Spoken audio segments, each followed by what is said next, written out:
Hello, and welcome to Realm Narrative Gaming. My name's Tyler, and I play Dane the Druid in The Dark Vale, a real-play Dungeons & Dragons podcast about a group of heroic adventurers played by lovable idiots. We're so glad to have you with us, so without further ado, let's get started. When we last left off, our adventurers having left Berkshire and wanting to go to the Lake of Timbers couldn't because Rondon decided he would go to the gym. But soon after they left Berkshire, they had an encounter with a bone devil who they had met at the beginning of their adventure, apparently returning from the hells to try and complete his mission of taking the Wild Heart. Was unsuccessful, as he and four of his hellhounds attempted to attack the group. The green forest drake, known as Antorian, swooped in to try to sway the outcome of the battle in the favor of the adventurers. After narrowly dodging death, Kwanseng, the Bone Devil was struck down by a lunar surge shot by Dane. And as the party settled for the night inside a tiny hut created by one Eric Mugweed, they ventured forward to the Druid's Grove, meeting with Velen once again. Speaking of Dane's nature, revealing exactly what a Kalishtar was, and a little of Balefire's backstory coming to light, as it was discovered that Velen was born from a tree, and so was she. After speaking a bit about the relic known as the Eye of Aragoth, and Kwanseng offering his services to lead Dane through a guided meditation to try to speak to Seraphina. This is where we pick up tonight's episode of The Dark Vale. So, here we are in the Druid's Grove. Yeah.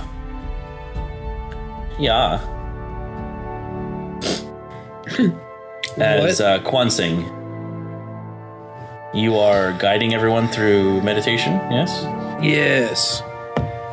So describe what you do. What location are we in again? What room did you say? I would say you would be in the forest room, so where the druidic obelisk is. Okay. Wherever there's enough, bony homie.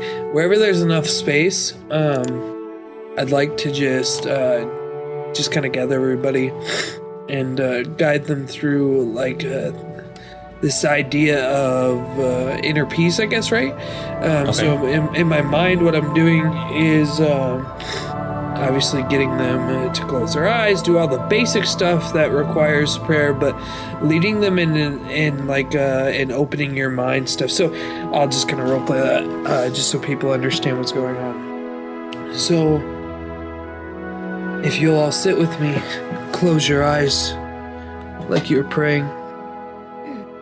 All right. I sit with him and close my eyes like I'm praying. People think that meditation requires you to sit a certain way. While I believe you shouldn't be slacking off when meditating, I do think it is whatever is most comfortable for you. If Rondon weren't at the gym, I think he'd probably lay face down. That does sound like Rondon. And so, as we kind of sit down, I'll say, I want you to clear your mind. Think of the last time you had nothing to think about. A lot of people search for happy moments, sad moments, things they can focus on, but truthfully, when we are meditating, we want to find nothingness, So therefore we can find ourselves in the void, in the most empty part of us. Think about that moment. Taking a deep breath. Let the air fill your lungs. The air is sweet to us. It desires to love us the way we love other things. As it fills your lungs and you begin to exhale, imagine that emptiness, that absence of being. Hold on to it.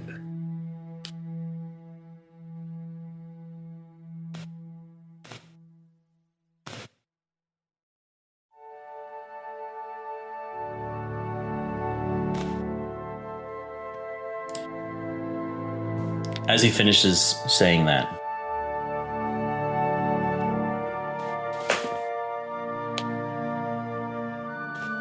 Dane, after a few short moments,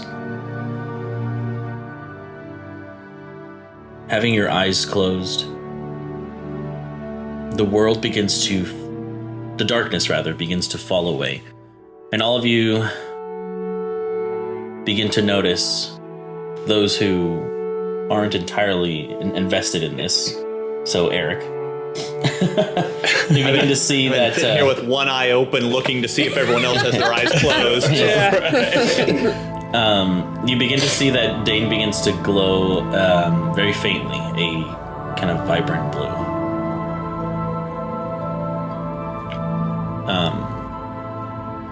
So as the darkness begins to fall away, Dane,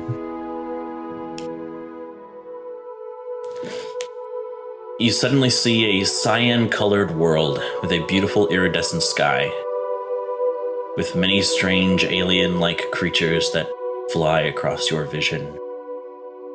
Grasses and other vegetation, beautiful forests, just stretching mountainous landscape. But before you, there, atop a flat circular stone, sits Seraphina. Cross-legged, palms facing upwards on her legs, and eyes closed.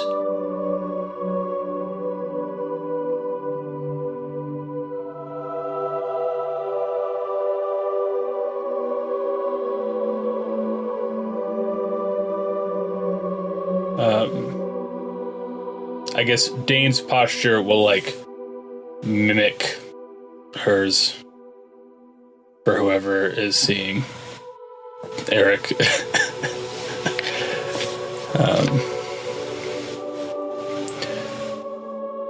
Is this a bad time?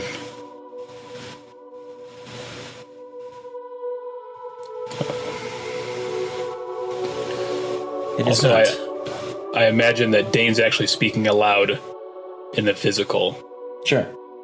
And then, okay.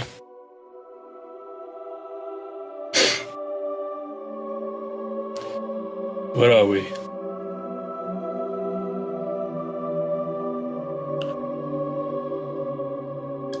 Currently? Aye.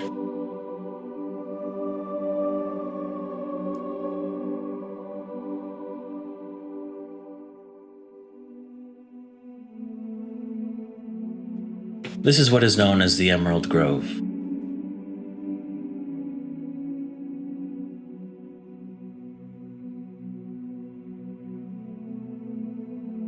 It's lovely. Most things are in this world. But there is a line which you must never cross. That which leads you to the nightmare. The one we were in? Or another one? One far worse. The one that you were in was a small, controlled world. And even then, its nature was not entirely obvious. The world was still beautiful, holding on to the dreams of That little girl.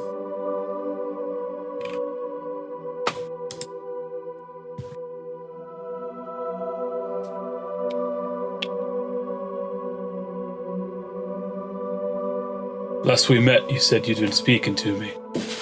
I hadn't heard you, and I haven't heard you since.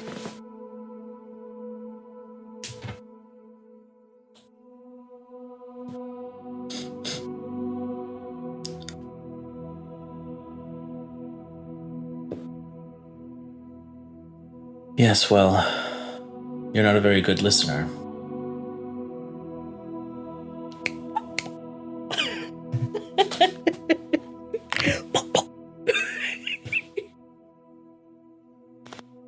How am I to listen when I don't know what I'm listening for? There are subtle ways.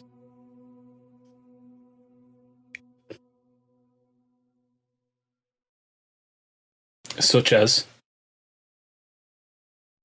Well, you should know that the energies that you wield, the abilities that make you different, those powers all come from me.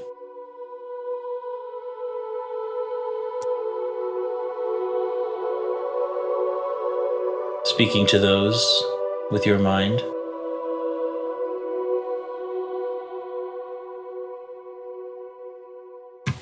Wow. And what of the monstrous forms?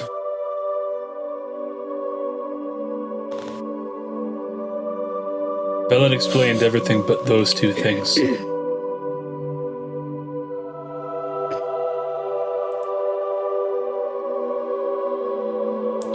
those are something entirely different. It seems as though your druidic magic and your ties to myself offer you a connection to beasts from this realm. Well, not entirely from this realm, but their energies. The monstrous side of things.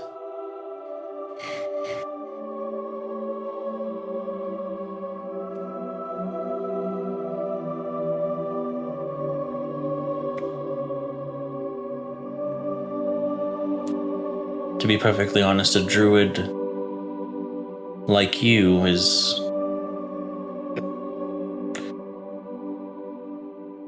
it's entirely new.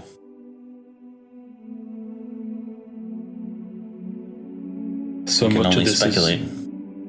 So much of this is new to me. I don't understand any of it. What do I need to know now for this step of my journey?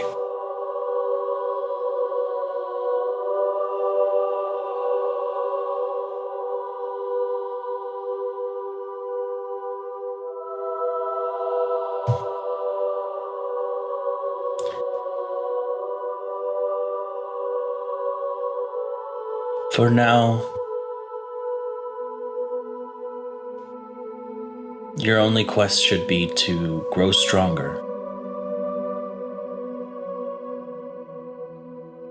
Things in the dream are under control at the moment, but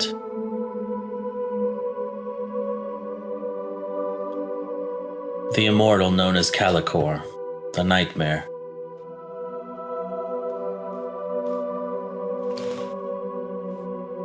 he has been waiting for a moment such as this for a long time. A weakness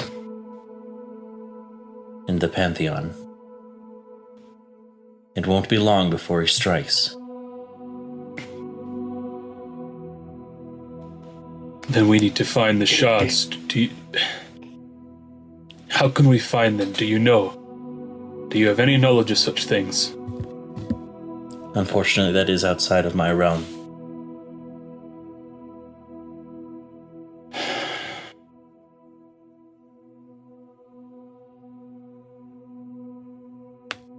Then in this time I will take what you can teach me. And from there I'm willing to hand wave whatever I learn. And yield the floor.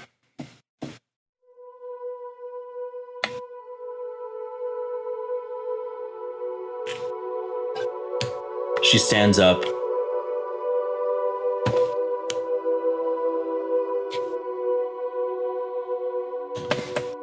And you can see her place her hand on your shoulder.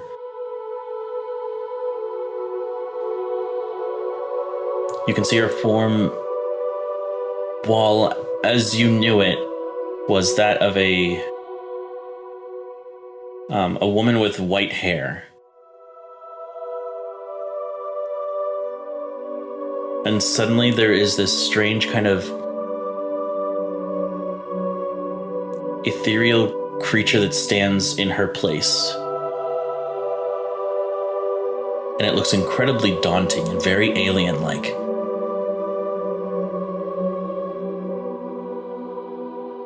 And you can tell that her true form is more so of this alien than this woman. And that the form that she's chosen is one that is most comfortable for you. Wow.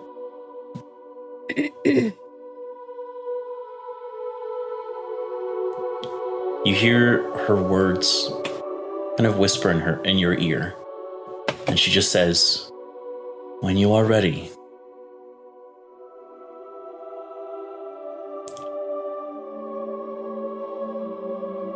Come to the Prismatic Palace. Cross the barrier between the realms.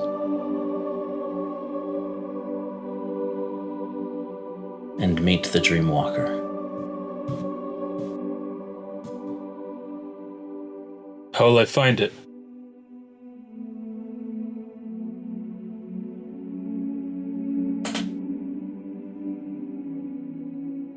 It will find you.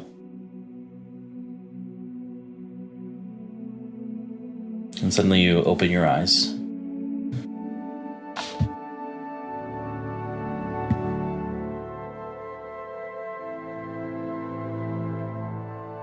Was something supposed to have happened?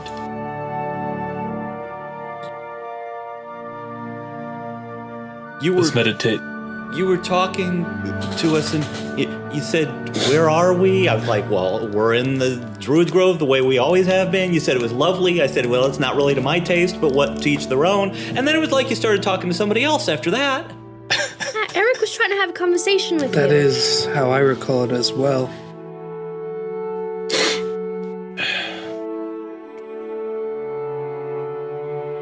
I was in the Emerald Grove. It was something within a dream.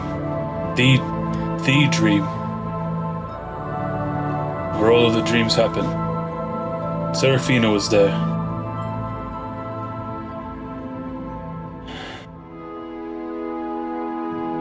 Who's that?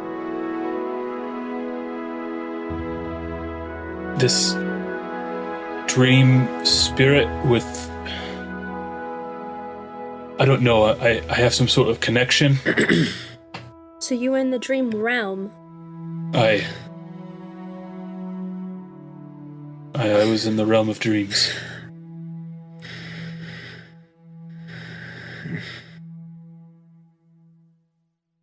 How was your meditation, all of you? That would require them to be meditating. It was a little hard with Dane talking the entire time to concentrate. My concentration broke because of that. I'm so sorry. You were so loud, Dane. Where are we? It's beautiful here. Why am I a monster? You must control yourself now. Dane, there's no need to apologize. Some take to it quicker than others. I can sit back and relax. Do you all want to have your own meditation time.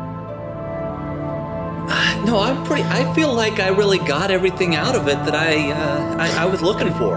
That was great. Thanks, Quanse. It just really made me more tired, is what it did.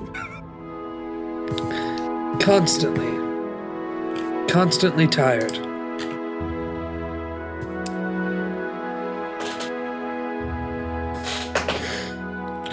Well, perhaps now we should take a little time to eat, maybe catch up with Velen, and get well rested before we leave. Aye. Thank you, Konseng.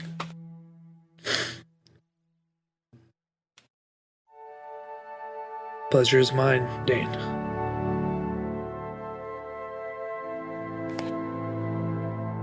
Maybe with some more practice, I can visit the dream realm as well. Well, I hope so. or, the tree you came from.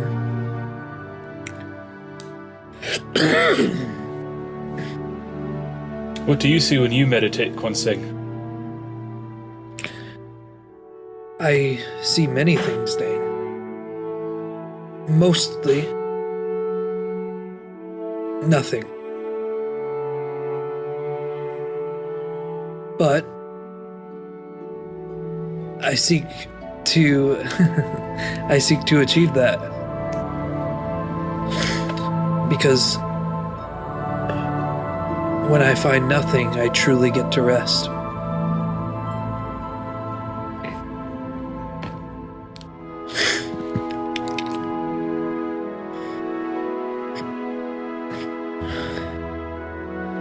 I miss rest. I know that we all sleep every night, but I haven't felt rested in ages. Perhaps you should take this opportunity then. It's maybe one of the last days before we go on our journey again, where we might have rest. Perhaps there's something about this place that will...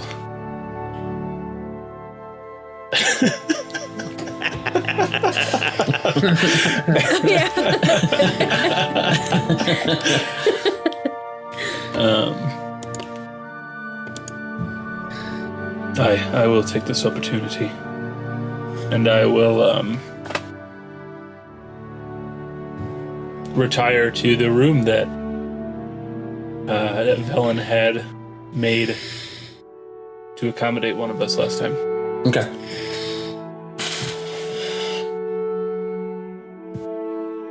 Awesome. So, each of you takes to rest after spending some time. A full 24 hours pass. And eventually you are rested, fed, cleaned, and ready for the road. I want to set out when the moon begins to rise. Also, what season is it? So you guys are in summer now. Okay. When you began the adventure, it was spring. Right. I remember that much.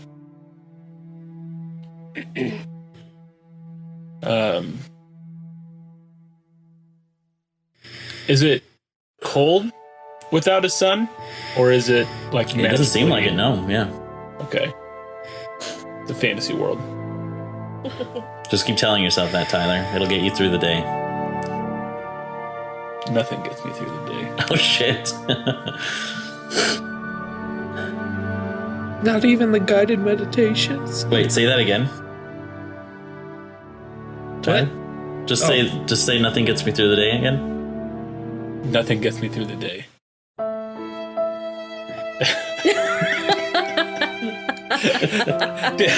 Perfect. Dave turns and looks out a window with the rain streaking down it. Brandon, I'm so excited for you to add music to that episode. Oh, yeah. That was a good one. What the hell? during that 24 hours, at some point, I'd like to, when I've got a little bit of time, maybe while other people are sleeping, cast Speak with Animals and go try and talk to one of the lightning bugs that we saw on our way in. Oh, sure. Yeah, so you finish the incantation of the spell, and you make your way towards one of the hallways, and you can see many of them just buzzing around. Hey, friend, can you hold still for a minute? What? I'm just interested in what your life is like here. Do you ever leave the cave, the tunnel? Do you go outside and see the stars or the moon? I mean, sometimes, yeah, but I mean, it's a good thing we got going here. Yeah, no, I agree. It's a nice setup you've got here. It's pretty cool. Any interest in seeing the world? Well, I mean, what, you offering or what? Well, yeah.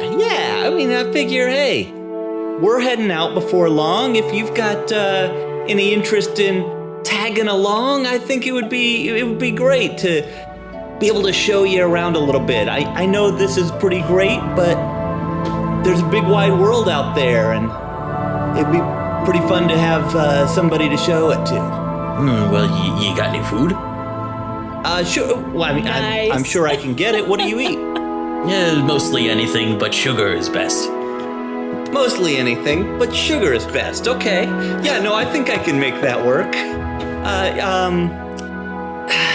Yeah, I don't have anything on me right now, but I know my friend Rondon's going to be able to set you up. And I believe my friend Kwan Sang probably has something, because when I think he slips me a little sugar in my tea to make it even remotely drinkable. So That's not T, Eric. That's P. oh, duh. You're not there. He shows up like right behind your shoulder, like. No, there's just this gust that like blows past you as he appears. So hey, this is, if you're interested at all, I would love to take you either way, but this might be kind of fun for you. And I'm pulling out the scamper saddle. This Yes. would allow you to travel faster. I'd be able to, if you're okay with it, 100% consent's definitely my bag here. But if you're into it, we could fly together. I would just ride on the back, and it would be great. I could show you around a little bit. Would it be okay if I tried this on you? Go ahead and make your check for that. And because you can speak to it, I think it's just a persuasion check with a DC of 10. Okay. Oh, persuasion, DC 10. That's your charisma.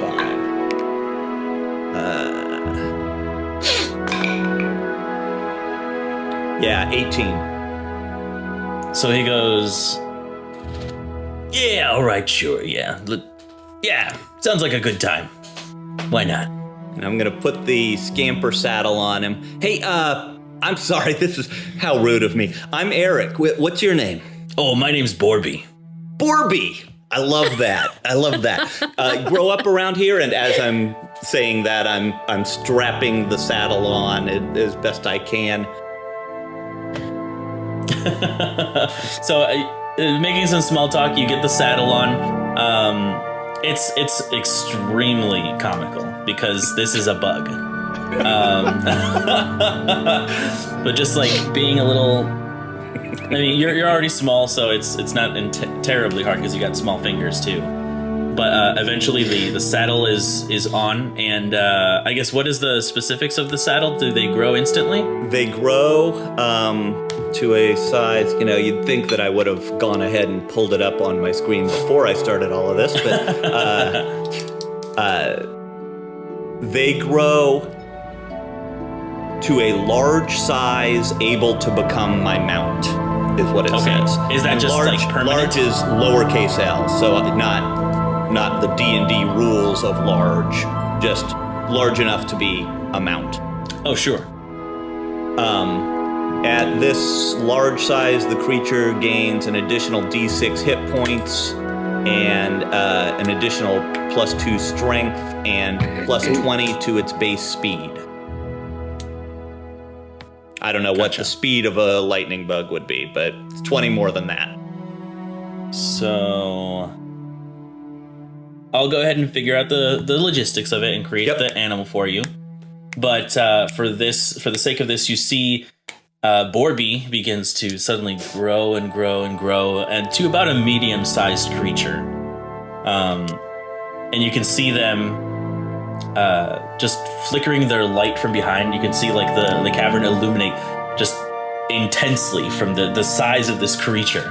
And you can see them like with their little feelers just beginning to like feel around the cavern, and they just like kind of feel you up with it. And you can see them just like, wow, this is unlike anything I've ever experienced, because I'm a bug. Yeah, no, I hear you. I mean, it's weird for me too, and I'm not a bug.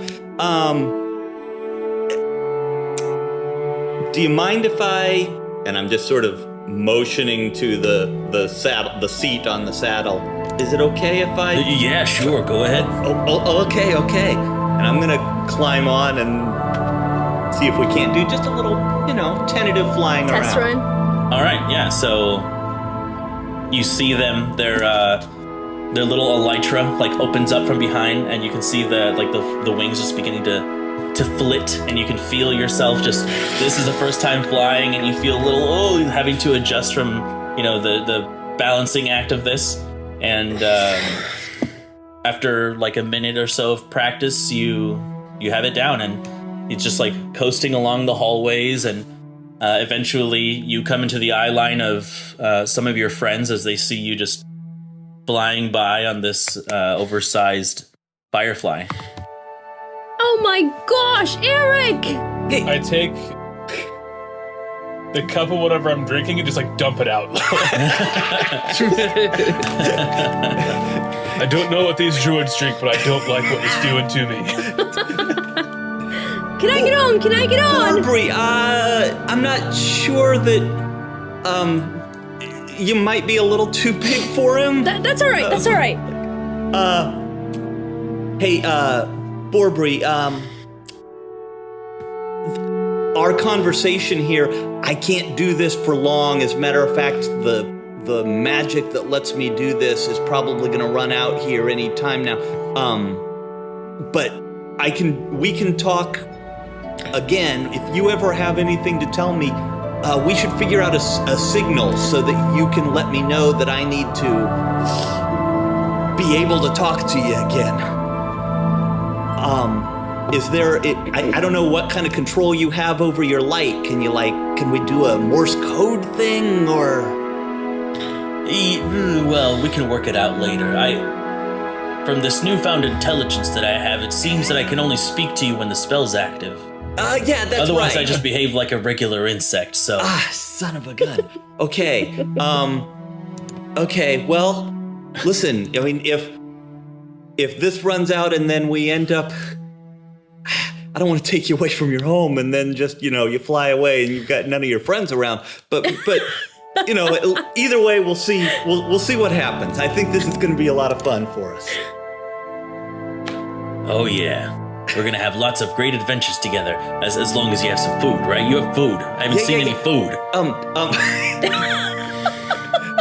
One thing.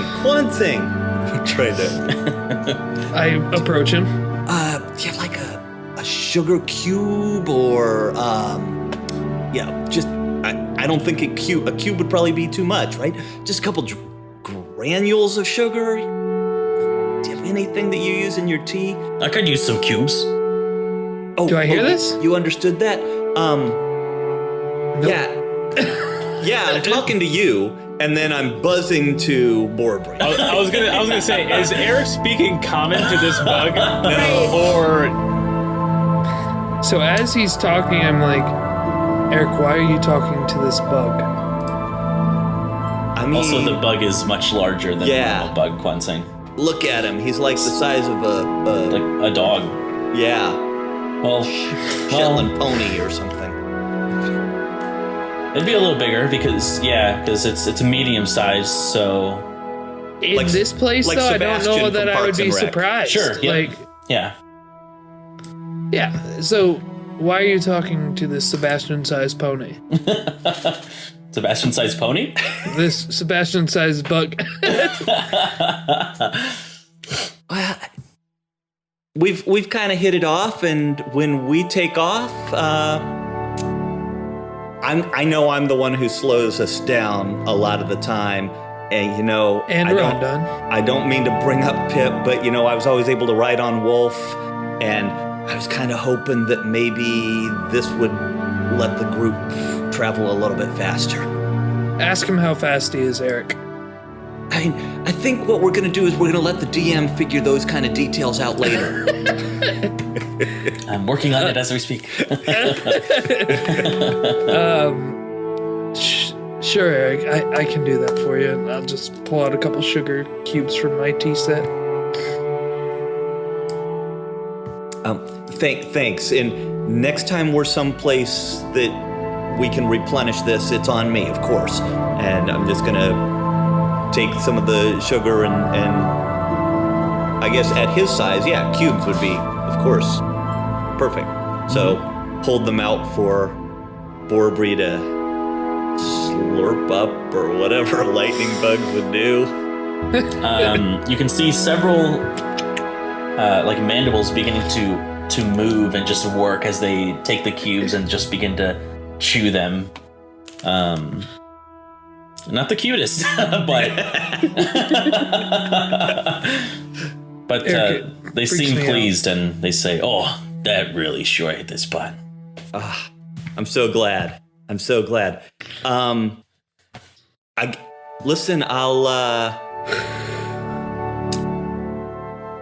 not sure when we're taking off. Hey, Dane, when are we moving on? Balefire, when are we moving on? As soon as the moon rises. So I guess I don't know how long that's going to be, but at some point soon, we're going to be moving on, and we'll head out. Is that okay? That seems perfect. And I'll climb off, and okay, if I'm going to take this off of you, that's gonna shrink you back down. Is that all right? Where do you want me to go in the meantime? I mean, we've got sugar.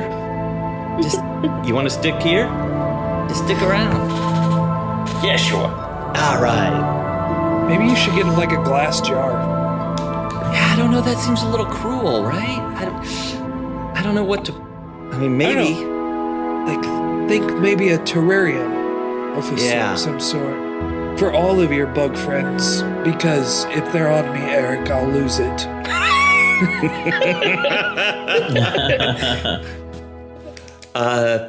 You know what? That's a good idea. For right now, Borbri, just I'm gonna put another cube down here on the ground, and once this comes off, that's gonna be enormous for you, and I'll let you hang out with that, and we'll see if we can't get some kind of jar or carrying system set up. Perhaps this would be something for you to request from the curator himself. Yeah, that's not a bad idea. I mean, I've got, I think 6 residue in my bag here, so it's probably not something in the near future, but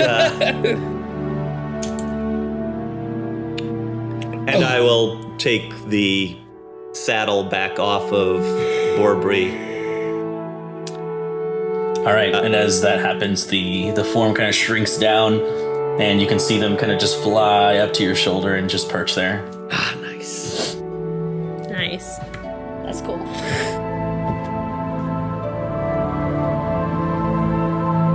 So, I looked at fireflies. It makes sense. I just never thought about the fact that there's more fireflies than the ones that we have in Iowa. Like, there's... Like, reading about it, able to emit yellow, pale red, or green lights. I've only ever seen, the greenish yellow. Yeah. Yeah, me too. Adult insects, fireflies eat snails and worms during their larval stage. Adult insects feed on nectar, pollen, and mites. Certain species of fireflies do not have mouths, and they do not eat at all. What? And that's so sad. Yeah. They've evolved knowing that they're going to die in a day or two. Yeah. Yep.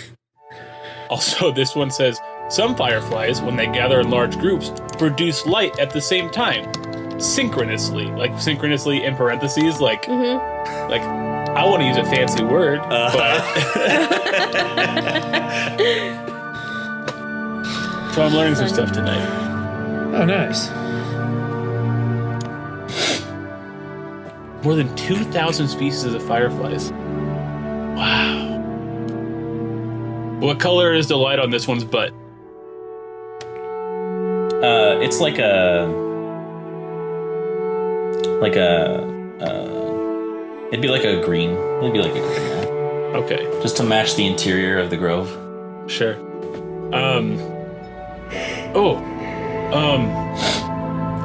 I had a thought, but then I realized that I didn't understand a word Eric said because he was buzzing. So never mind. Eric, you know, All right. it would be beautiful if there were 10 million of them. I wouldn't believe my eyes. You guys suck. You suck.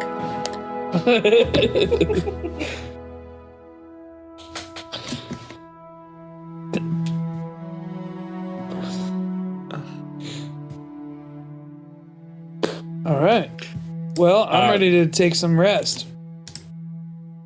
Oh, wait, we already did that. Did we just finish resting? Yeah. All right, guys, I'm awake. I'm ready to go back to bed, which is how I feel most days. Yeah. That little scene just happened during that 24 hours of resting and hanging Okay. out. So, Perfect. If you were to happen to consult Dane on the transportation of a firefly, Dane might say, hey, there's already little motes of light around the tip of the Apexis flora. Maybe there's like a groove he can hang out in while we're just traveling. Somewhere safe, like in the interior of the wood, where it's like kind of twisted together. yeah, that's not bad at all. Mike's like, and I just ignore anything.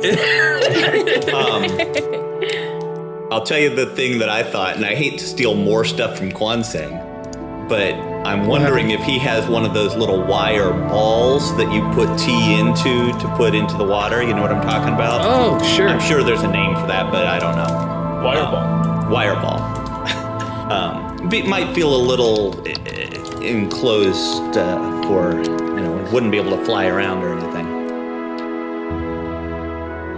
Anyway, right now he's just on my shoulder, so this is cool. Yeah. It's called a T-ball infuser. Infuser, that's the word. Yeah. Sure. All right. I have an extra. Sorry, one more fact on this page that I just noticed, and I'm going to close it. Despite their toxins, fireflies are a favorite type of food for the majority of frogs. The frogs even become able to emit light after consumption of a large number of fireflies. Dang. What does a frog do to a firefly? It eats it. What is going on? Do you guys see Carlos? Yes. It like reversed. Her green screen reversed, so it's her face. That's alarming. Is that a thing you intentionally did?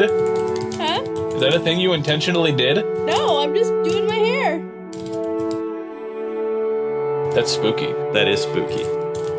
All right, I've closed out of that Fireflies page now that we've all learned some stuff and our listeners have gotten a little nature lesson.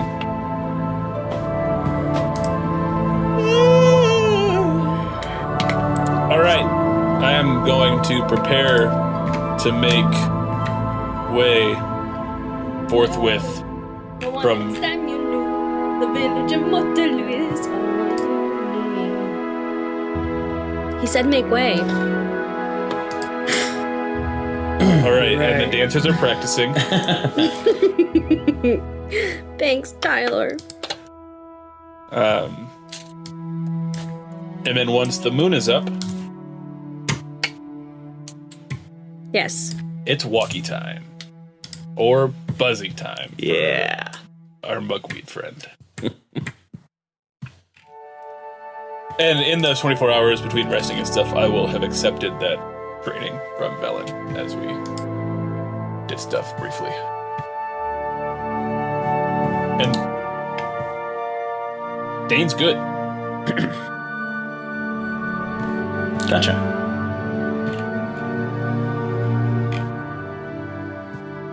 Okay, I just need to...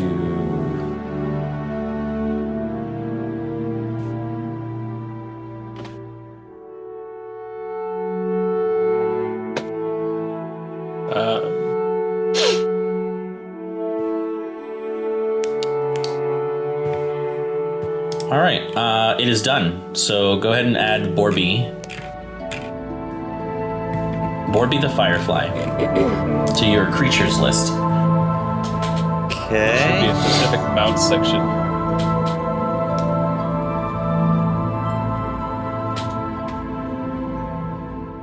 Mount.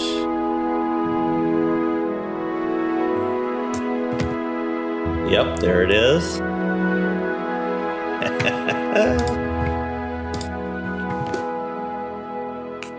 I love it. Awesome. Thank you. All right. So, as the time passes, eventually, the pale moonlight graces the world. As you are free to walk amongst the wilderness with your sight. Belen, thank you so much for hosting us. Come back anytime. As soon as we're able.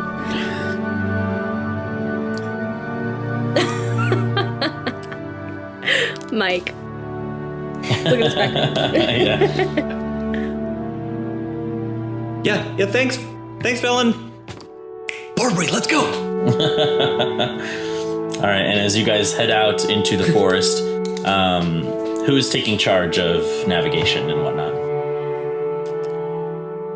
Dane? And Kwanzaa? Sure. Kwansing's kind of the cartographer, right? Yeah, Kwanzaa is the map man. And I mean, I haven't I haven't- drawn on my map in a while, only because I assumed with the darkness I wouldn't be able to. Brendan, can you clarify that? Am I able to? To draw on your map? Yeah, like, am I still able to, is recollect the right word? Like, or Yeah. understand the areas I'm in? Yeah. Okay. So you could point everyone in the correct direction. Okay. But who's ensuring that you get there safely? Like, who's making this survival check is what I'm trying to say. Oh, gotcha. Let me take a gander and see if I am proficient in that. that's a thing that I am decent at, although it's not a thing that I've made a habit of doing. What's up, Shay? What? What's up? Leanne? Is Drew having a stroke? What's he I saying? think so. I had it raw. She see me in public like, what's up, Fran? You guys ever heard that song? Nope. Okay. I am not proficient, but I do have a +3. So yeah, I'll do it. I guess unless we want to do it together and you want to aid me, Sure. just because I have a +4. I wasn't trying to be meta, but if we put our heads together, right? Is that allowed? Yeah. Okay.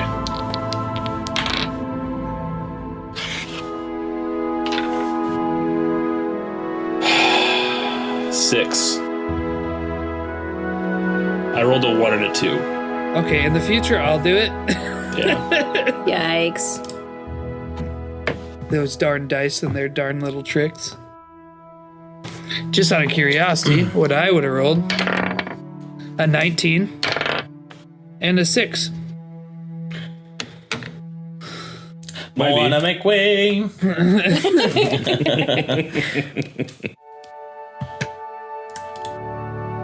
Now I want to watch that movie. Call of D&D. We're gonna do a watch party in Moana. There you Disney, go. Disney Plus has like group watch now. Does it? At least that'd it's a be button on my That'd be screen. so much fun.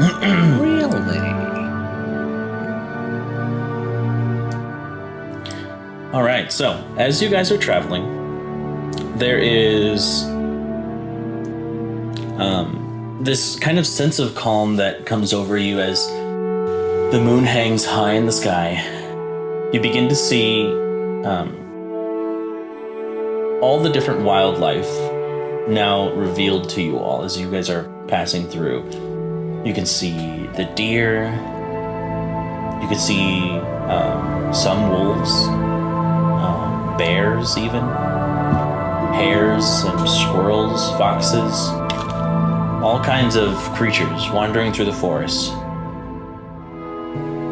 All of them with some strange kind of like dull silver glow coming from their eyes.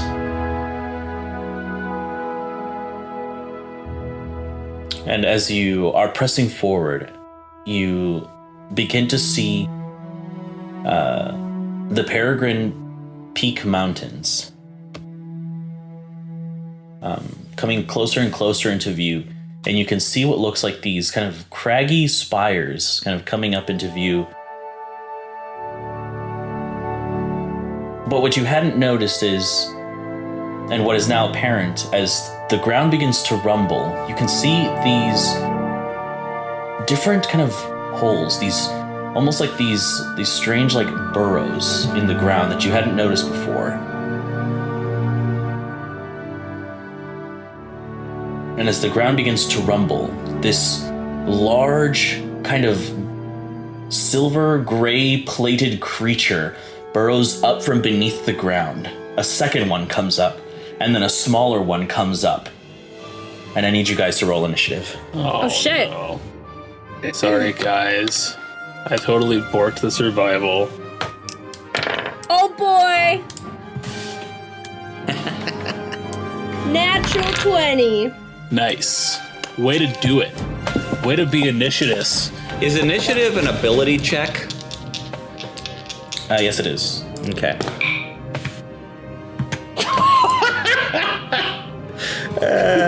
I'm gonna take a picture of this. I don't know if it's just me, but my Schmippy is kind of messed up.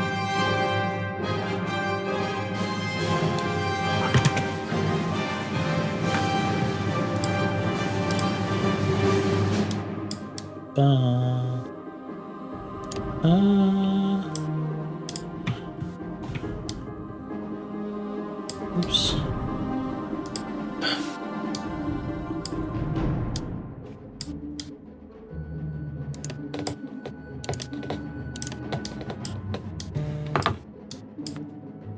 Well, that's perfect.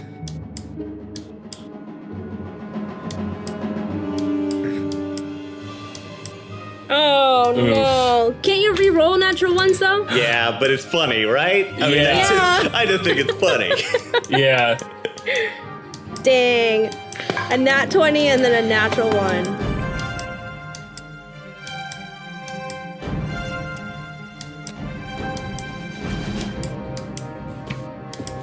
Okay.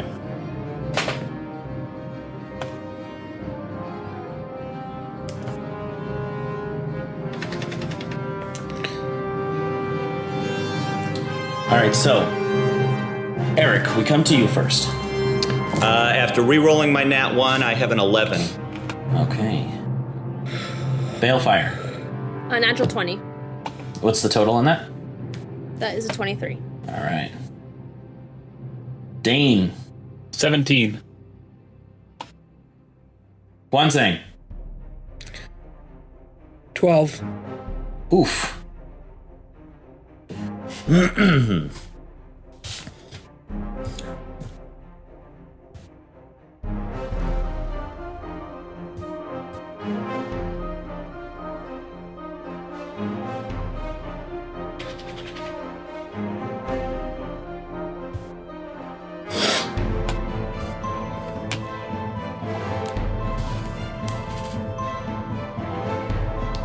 All right.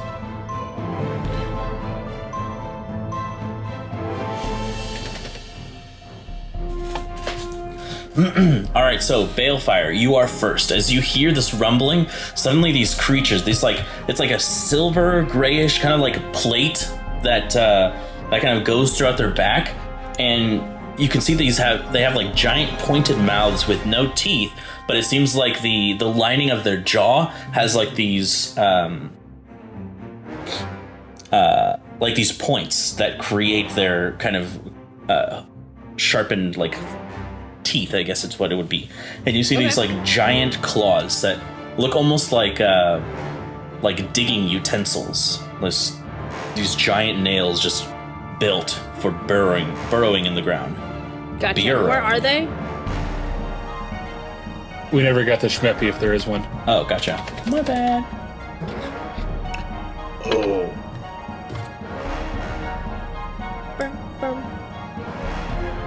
Oh. Yeah. Oh, Jesus. It looks like some sort of Pokemon. That's a lot of this game. Just fighting Pokemon all day. Yeah. So if we don't get to catch... Oh, yeah, we do get to catch them. The creature residue. Yeah, we've all got our little kind of. Pokeball sacks. Yeah, Yeah. I mean, if anybody was catching dead Pokemon. Right. To sell them later. Oh my gosh, it's Pokemon Go with the candy. Ooh. You transfer it, he grinds it up. Ooh. So, what I'm gonna do is I'm going to activate my Blade Song. All right. And then I'm going to...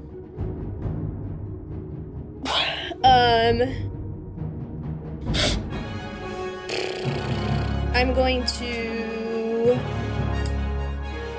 cast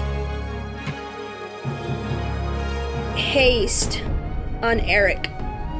Ooh.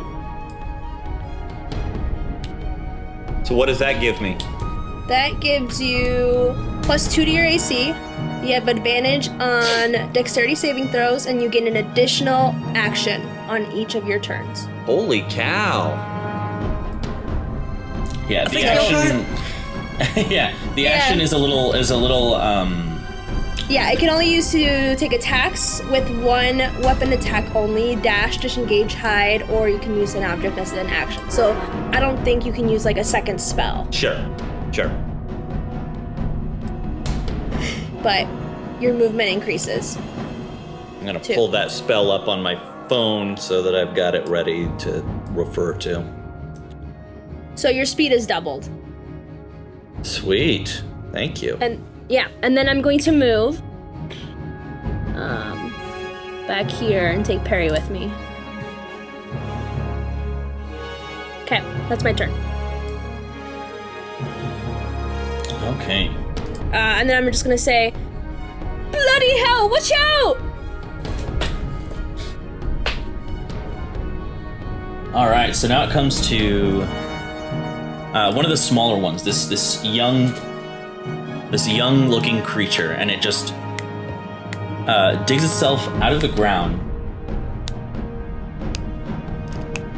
but then suddenly disappears beneath it, and you can see, or rather feel, this kind of vibration in the earth as it comes right here, right behind you, Quan Seng, and it just bursts from the ground and attempts to attack you.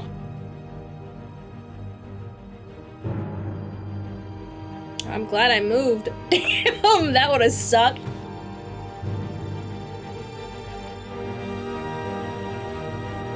So that is a 20 total.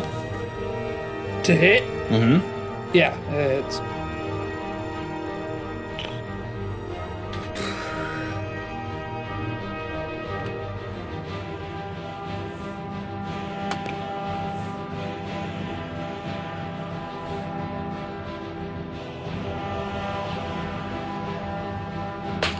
And that is...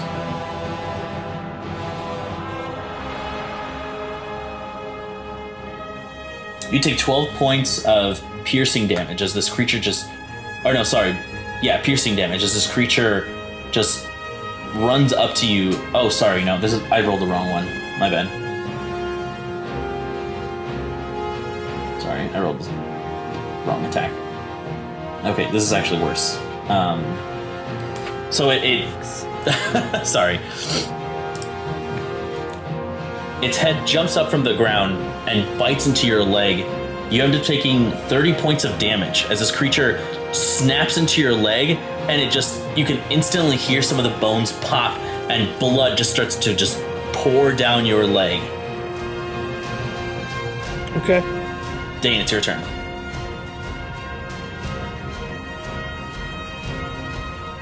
Holy crap.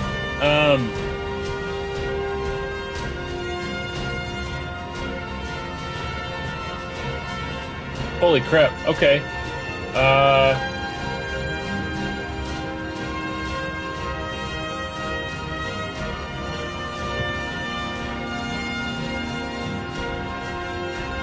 That's Tyler bad. freeze. Oh. No. Not you. Tyler had a plan that I don't know about it anymore.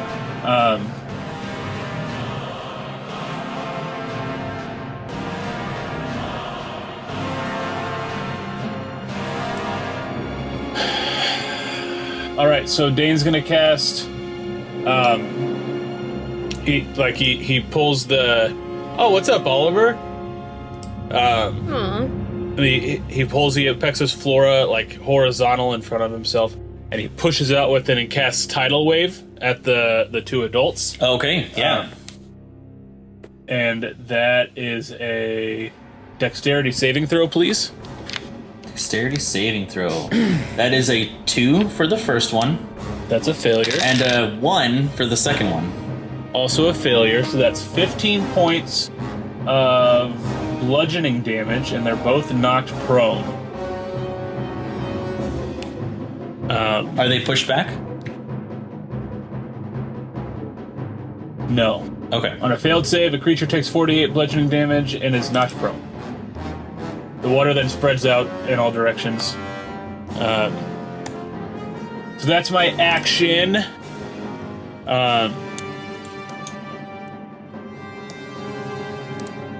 All right, yeah, so the water swells up and just knocks into them, and you can see them just fall on their backs, and some of the water go into the little hole that they had created, and they appear to just be like rocking back and forth with their strange kind of claws just raking in the air. All right. And that is my spell for this turn.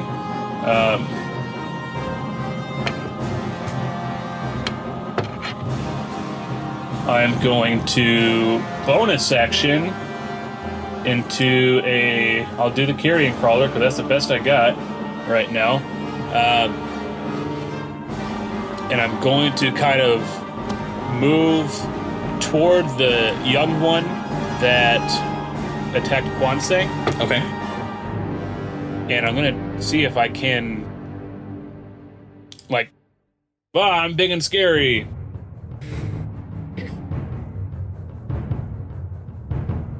Up in its face.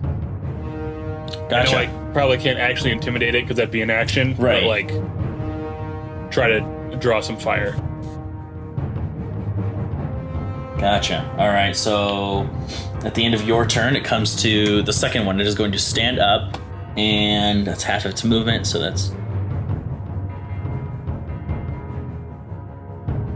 It is going to move right here.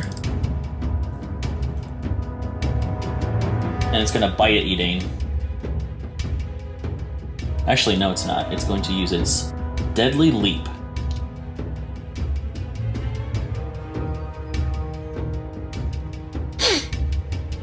So...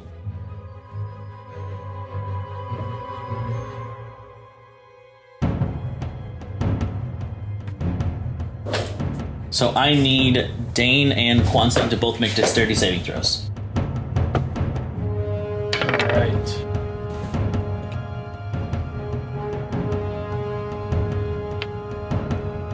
Mm. 19. 14. Okay. So Quantang, you take no damage. Mm-hmm. Dane, you take...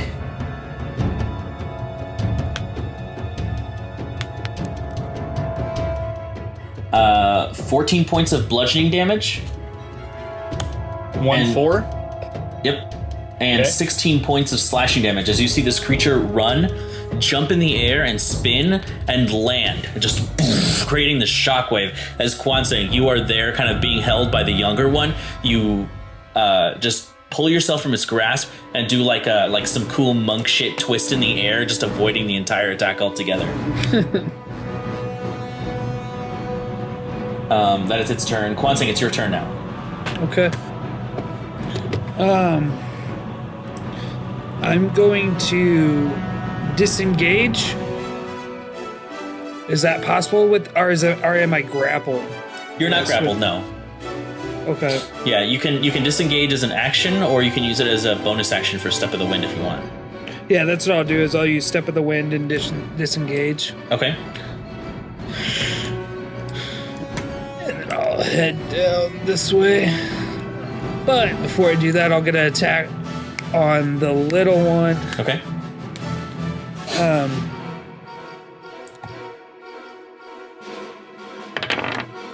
22 to hit. That does hit. Let me pull these out quick. And he takes 11 points of damage. All right, 11 the points first- of damage. And then I'll hit him a second time. Uh-huh. Strike. Stunning strike. Stunning strike. Yeah, 28 points of damage. Did you roll to hit Or- for the second one? Yeah, sorry, 28 to hit. Sorry. 28 to hit, yep, that hits. Yeah. And then,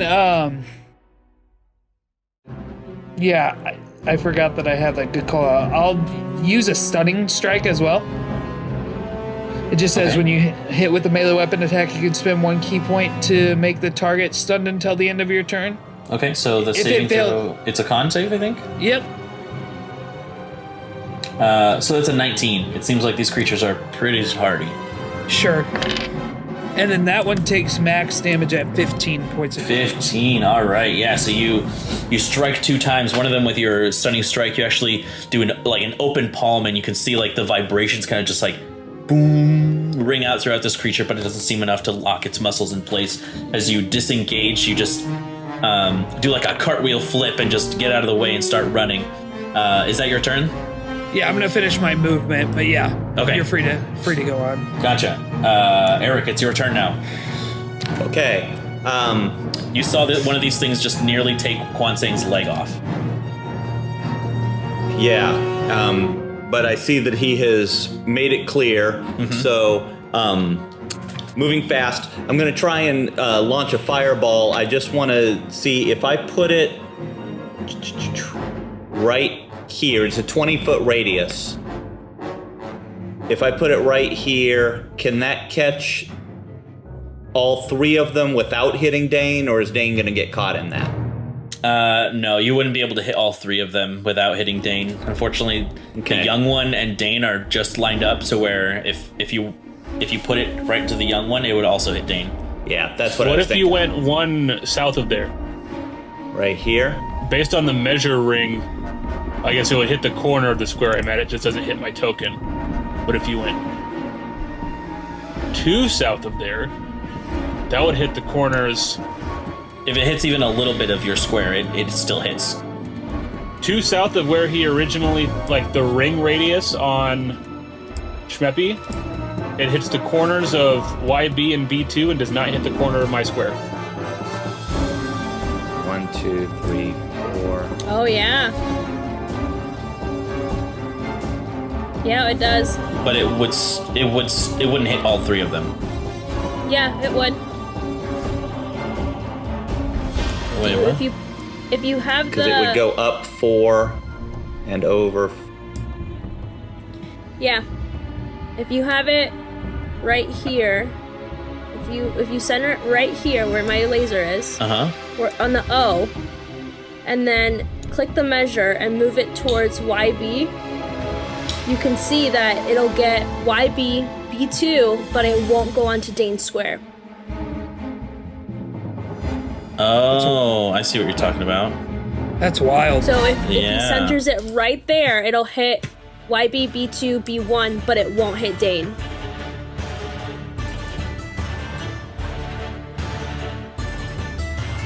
Okay, yeah, I'll let you do that. Go ahead. So go ahead and roll your damage, and I'll make their saves for them. Okay.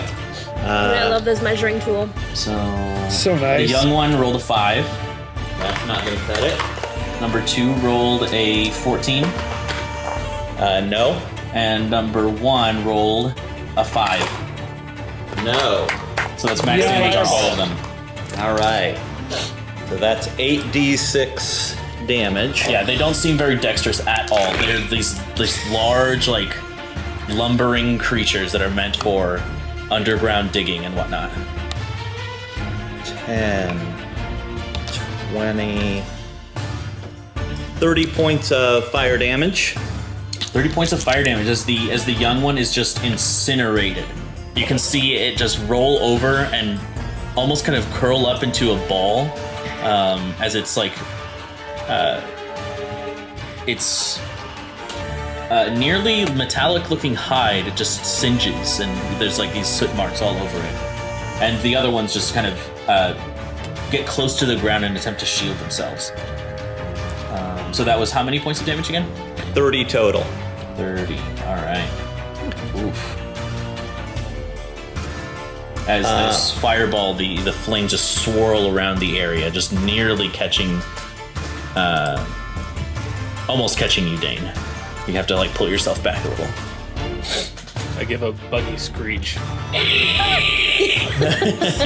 So then with a bonus action, flame on. Okay. And then because I'm feeling extra energetic and fast, gonna move forward towards B2. And no cantrip on this, right? I can't use another spell, correct? Right. You used... Yeah, you used your Fireball. action. Yeah, that's correct. Yeah, so you can only use an attack. Okay, so I'm gonna move to there and attack the second big one, the one that just jumped at Dane and Quan Seng With advantage. with advantage. Yeah. Also, you can add 2 creature residue to your pouch. Okay, will do. That's an 18 to hit. 18 does hit. Ooh, I didn't know. I figured they were pretty armored up. Yeah. So that's gonna be a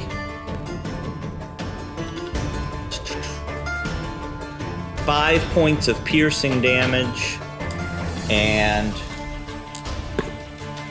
8 points of fire damage. All right, perfect. Yeah, as you plunge the dagger between one of their chitinous plates, and you can hear like the sizzling of the flesh beneath it as they screech out and they whip around to attempt to strike out at you.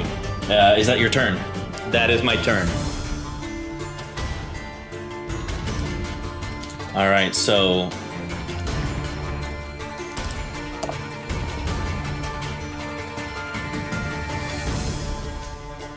the first one here, number 1. It can't move very far standing up from prone, but it's gonna rush you, Eric. It's gonna go right for you. And it's gonna go over here to get advantage. Right there.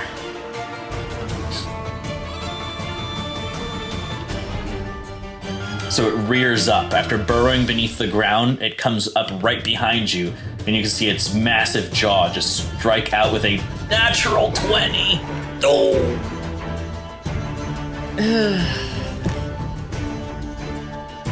Okay. Oh god.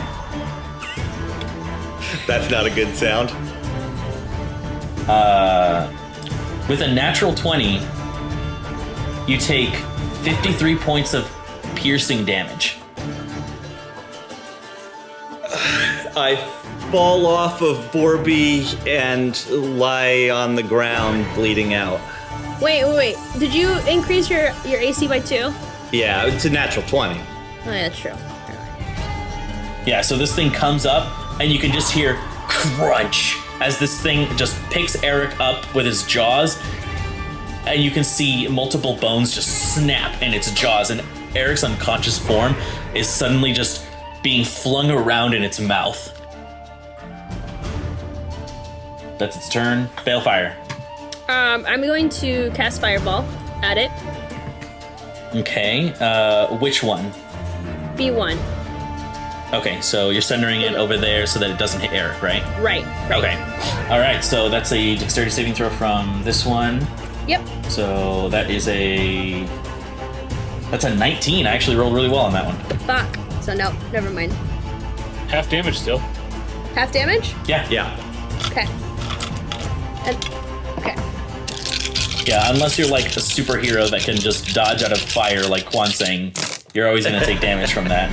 Gotcha. I imagine he like does like a cool like monk twirl in the air and like surrounds himself in air to like push away the elements. Absolutely. It's so fucking cool. Absolutely. I'm sorry I didn't acknowledge you at first. I'm trying to read things to save Eric's life. It takes 17 points of damage. Is that total or is that... Yep. Okay, so then That's half. total. So No, then... it was 33. Okay, so 17. So I already halved it. All right, 17 points of damage as the fire just swirls behind it. You can see its body gets close to the ground and just kind of shields most of its exposed flesh to kind of mitigate the damage from the fire. That's your action? Yep, and then I'm gonna run because I can't Misty Step. Correct.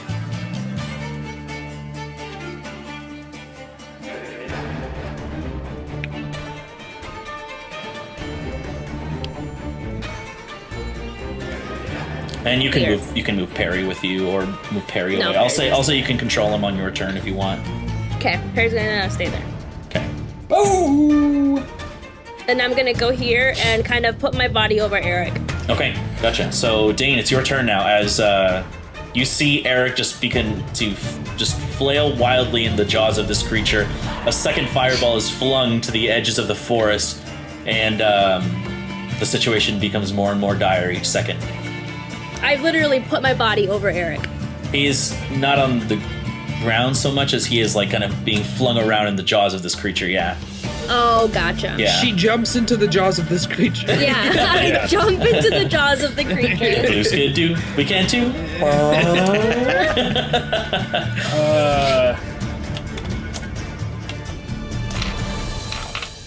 Golly, yeah. This sure is bad, guys. If only Tyler would have rolled better on a survival check.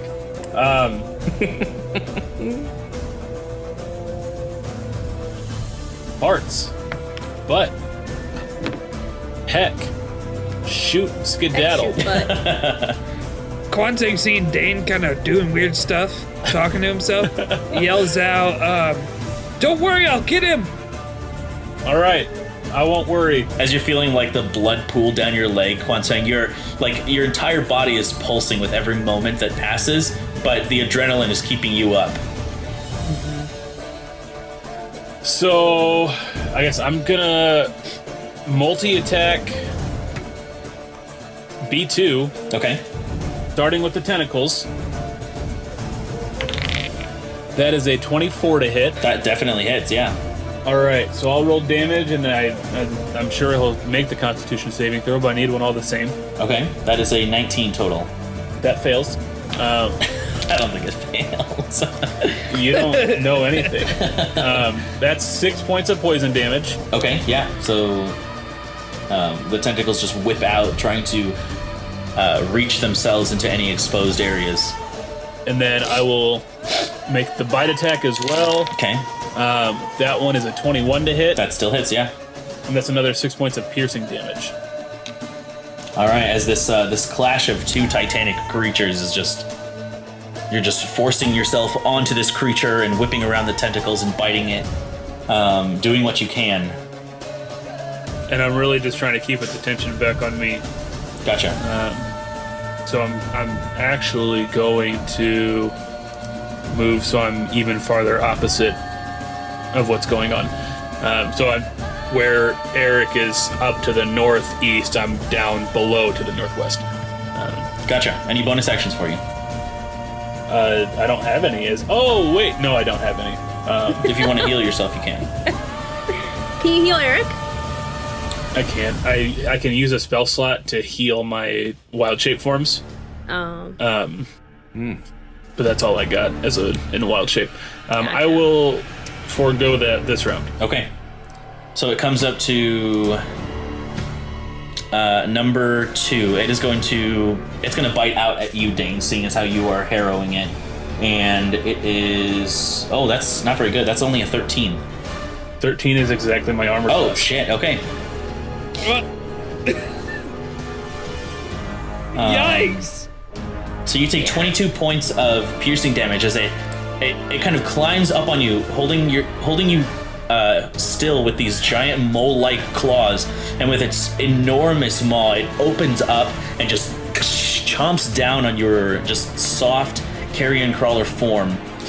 So let me ask you a question. Mm-hmm. Extra damage carries over, right? That's correct. Okay, I had 21 hit points left as a carrion crawler. Oh, wow. So I am Dane shape once more. Okay, and as your body shrinks, you take that 1 point of damage extra, and the creature falls, and you can see its like large form just eyeing you as it readies its next attack. Guanseng, it's your turn. All right, so seeing as my friends are not doing well, I'm gonna zoom in.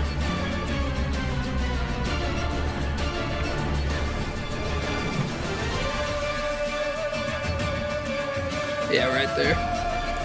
Hold on, sorry, I was measuring. You're good. How about here? And is that in the radius? Please, God, be in the radius. What's the thing? My battle healer boots. No, what's the nice. radius? Yeah, you're good. It's within it, yeah. 15 feet. Yep. It won't catch me, but it'll catch Bale and Eric. Okay, so I'll drop the hammer with my foot, smacking it into the ground. Oh dear God. Luckily, this is a bonus action.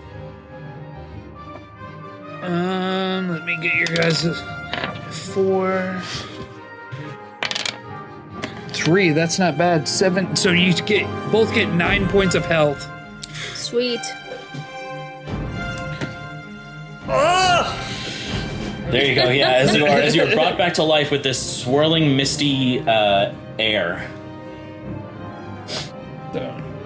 And then as that happens, which one looks worse, B2 or B1? Actually, is Eric still in the mouth of B1? I'll say no. It was just for flavor. Sure. As that attack ended, it kind of released him. So he's not. I'll say like in between moments, he's not yet on the ground, but he's not like in the jaws of this creature anymore. Okay. Trying to think. It's all happening like simultaneously. So Right. So I'll hit B1 then. okay. And just try to get it away from him. Sure. Because he still only has 9 points of health. 24 to hit. That hits. And I'm going to expand a key point again, trying to stunning strike it. Okay. What's the wording on stunning strike? Does it have to be a melee attack specifically? When you hit with a melee weapon attack. Okay, so you'll have to be right next to them if you want to do that. You can't use your air laser attacks. Oh, okay. I thought they operated that way. So if you want, you can go up to it and then attempt to run away, but Then I'll get an attack of opportunity, correct? yeah, but for stunning, you'll have to be in melee specifically. Okay,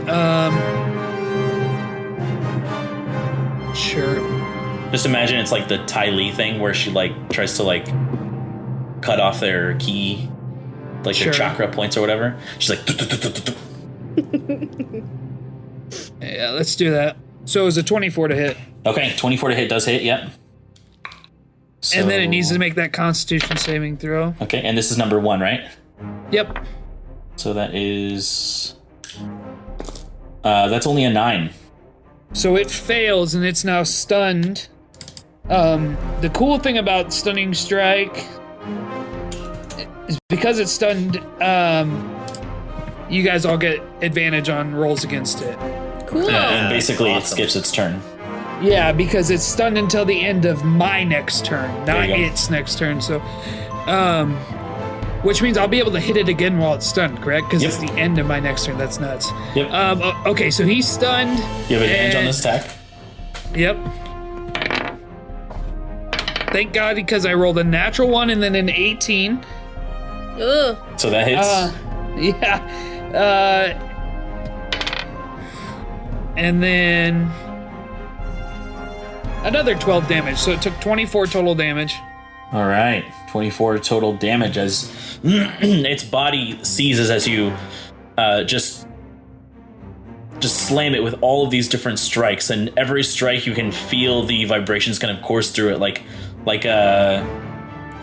you know, like in cartoons when they would like hit like something metal and it just like ooh. Yeah. Yeah. I imagine it's like Neji, like Kwanseng is seeing like its chakra points, Sure, so yeah. to speak. You know what I mean? And just bing, bing, bing, and all of a sudden its body's stunned. Like, Yeah, and you can see one of its eyes like close as it kind of like holds itself and it's like shaking in place, unable to move, just making these grunting sounds. Is that the end of your turn, Kwanseng? yes. All right. You can still move out of the way if you want to. It can't attack you again. Yeah, I might move out of the way at the start of my next turn. I'm out of movement. Okay, gotcha. So then that brings us to Eric. You are conscious, 1 point of exhaustion.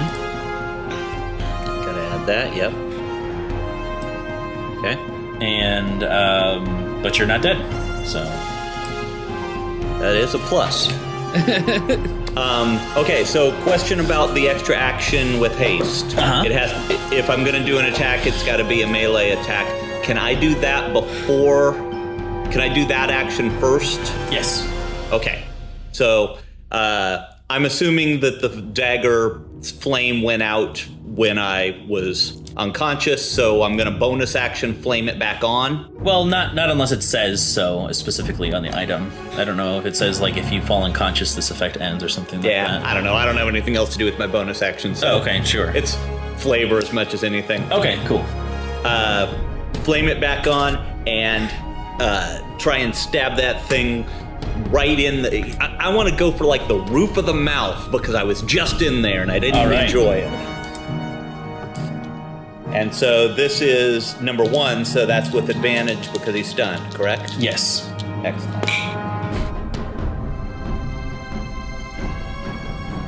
So that's going to be a 24 to hit. That definitely hits. So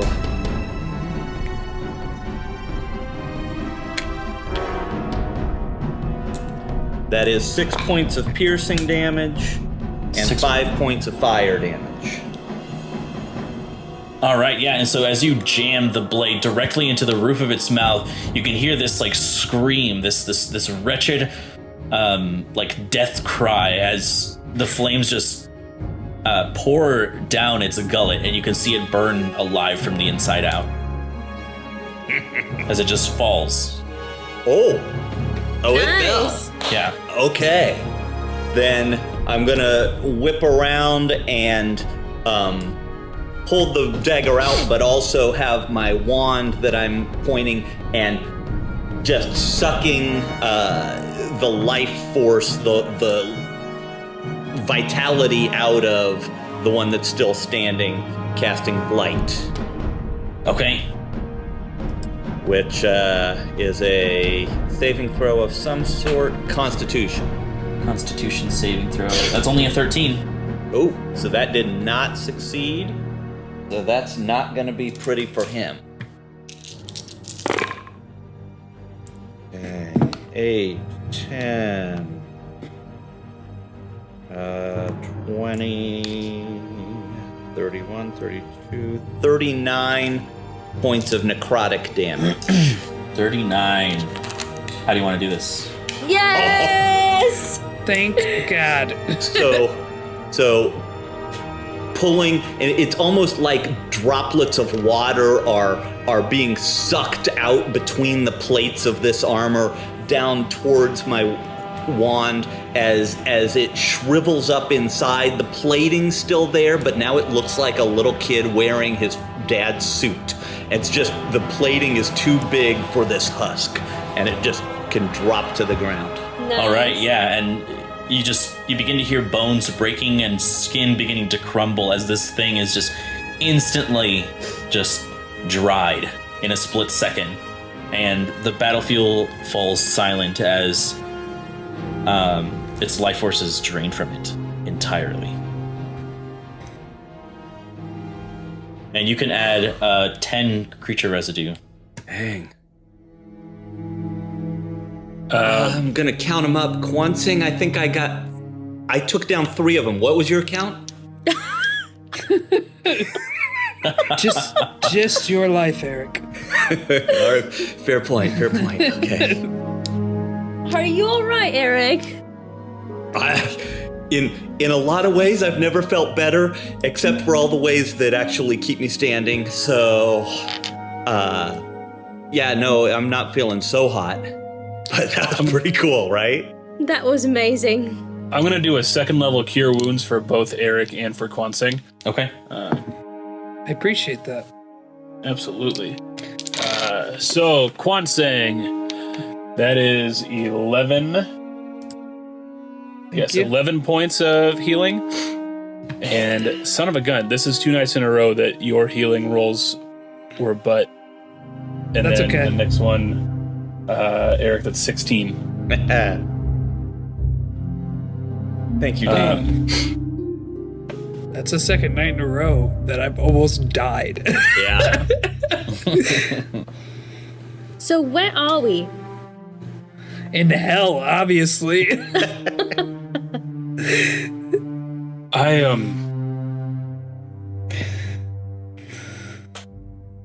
I know that was almost really bad, but my mind is just running wild with possibilities, and I'm going to attempt to harvest as much of this like plating material as I can. Yeah, absolutely. Go ahead and make a nature check for me. A nature check. All right, and I'm going to give myself guidance on this. Mm-hmm. And I am Dane again, so I'll use my Dane dice, not my monster dice. That's funny. What's that? I said that's funny. You're so funny. Yes, I am. Heck, that wasn't great. That wasn't 13. great. That's so funny. I'm just being an asshole. 13 total? 13 total. 8 plus 1 plus 4.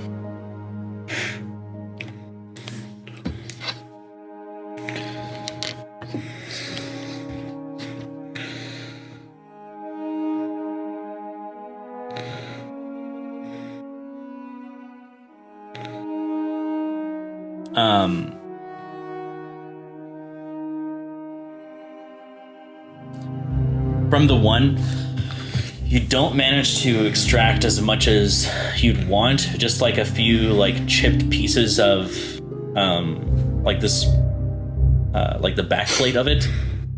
For the most part, the hide of this creature is ruined, and you're not able to extract as much as you want. Okay. Am I able to roll again for the next one? Mm-hmm. Am I able to ask for help? Yes. Okay. What is the roll? What's that? What's the roll? Nature. I don't think I'm proficient in nature, unfortunately. Is anyone proficient in nature? I'm not. No, I'm not. We'll all help him. Yeah. That's quadruple advantage. Wow.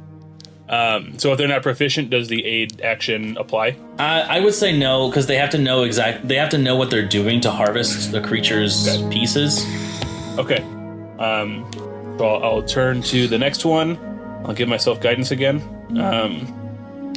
So I'm helping. Oh, get that bit there. Get that bit. Take, Dane, over here.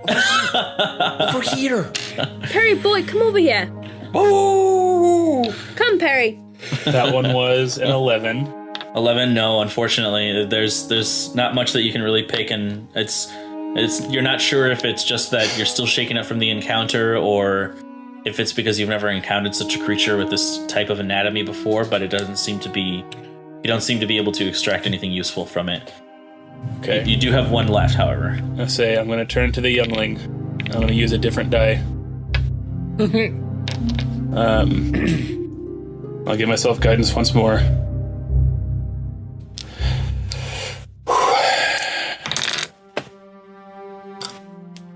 We do our hand thing with him. Dang, he rolled bad. That's a 23. Oh, just kidding! Okay. Still not enough, actually. Yeah. It's just, So I'll say that you're able to extract from it. It's just put head plate. You don't know the name of this creature. If you'd like, you can ask one of your more Arcana savvy friends to be able to identify it. Would it be a nature check?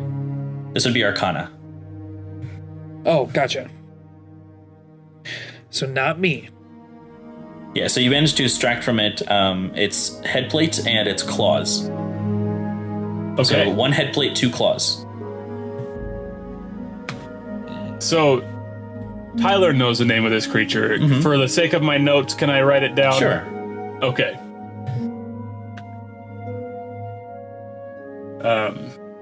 And as I'm working, kind of, Eric, Bale, have either of you seen anything like this before?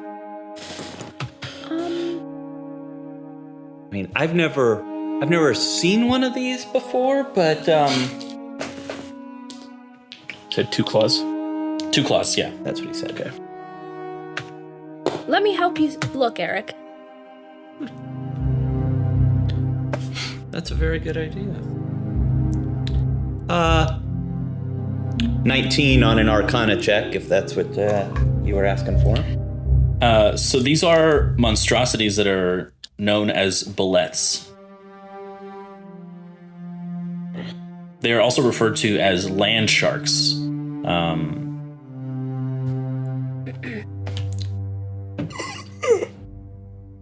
So these are burrowing creatures that use their claws to tunnel through the earth. They can uproot trees, cause landslides, and leave sinkholes. They are very sensitive to vibrations in the earth, which they can sense creatures walking nearby.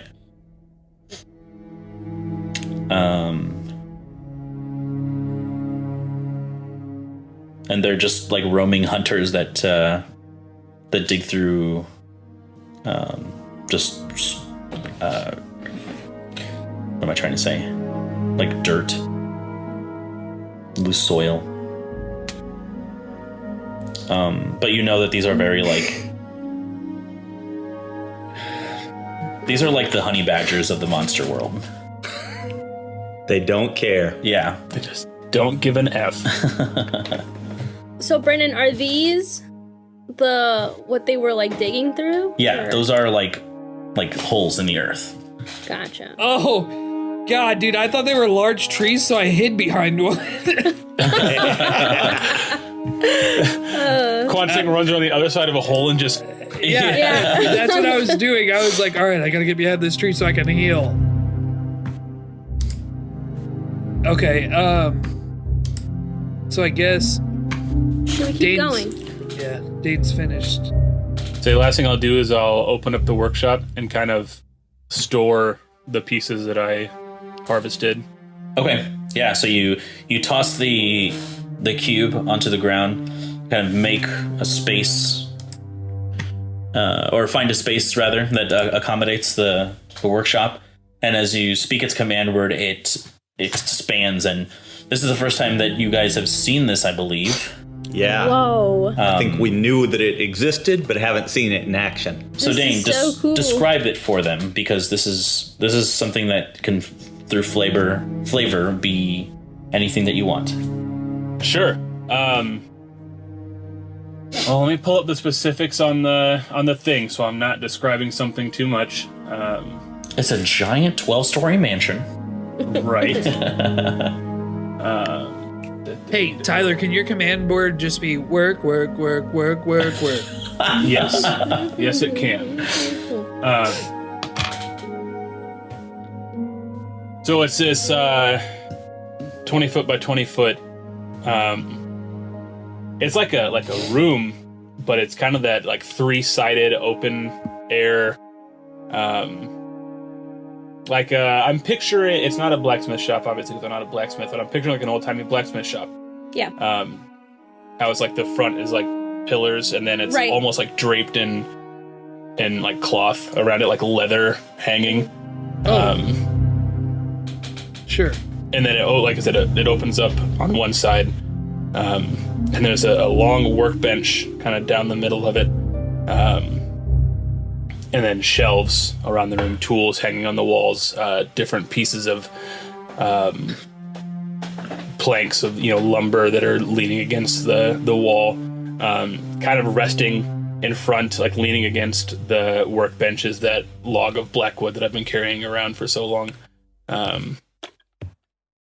A couple like oil lanterns hanging in the back corner. It's a woodworker's shop. It's not filthy yet. There's not sawdust everywhere because I've never used it. This is so cool, and I like place my hand on it, like on the table, like just like admiring like the wood. And Dane, you see the ring of water walking on my hand as I'm doing that. This is so cool. That's a fine gift. You're welcome. No, the ring. Oh yeah, Kwon-sing gave it to me. And I'm so sorry. This is also a fine gift. Thank you so much. Foot, mouth. I hope that in time this will be something that is good for all of us. I kind of place a hand on the one support beam. And then, should we be on the road? Yeah, I think so. Dane, would you be able to make a collar for Perry? Out of wood? Oh, it could be like a little tag. Oh, you want like the little charm that goes on the collar? Yeah, I can make one of those. That'd be. And would you be able to, like, with some sort of leather, create a collar here? If I can find a piece of leather, I can attach wood to it. I can adapt it some, but I'm not a leather worker. All right.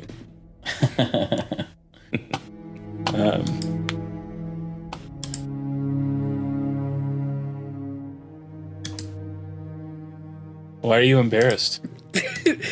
She's like, oh, look at this ring that Kwon-sing gave me, and he's like, What happened? Oh, God. If you look at the link. Oh. Kwon-sing. And I will turn and mind link with Kwon-sing after I've seen the ring. So you didn't have to give it to her if you didn't want it to. You didn't want to. I didn't give it to her. She stole it. Okay. We're in a mind link. I can lie all I want. I do have a passive insight that's pretty high. I have a passive lying. It's off the charts. Oh shit. Imagine a passive deception score. Wow. That's interesting. I wonder if that's possible. Imagine.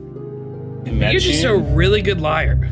My 4th edition character that I played most of, one of his like late level abilities was a passive stealth score. He was just always sneaking. Nice.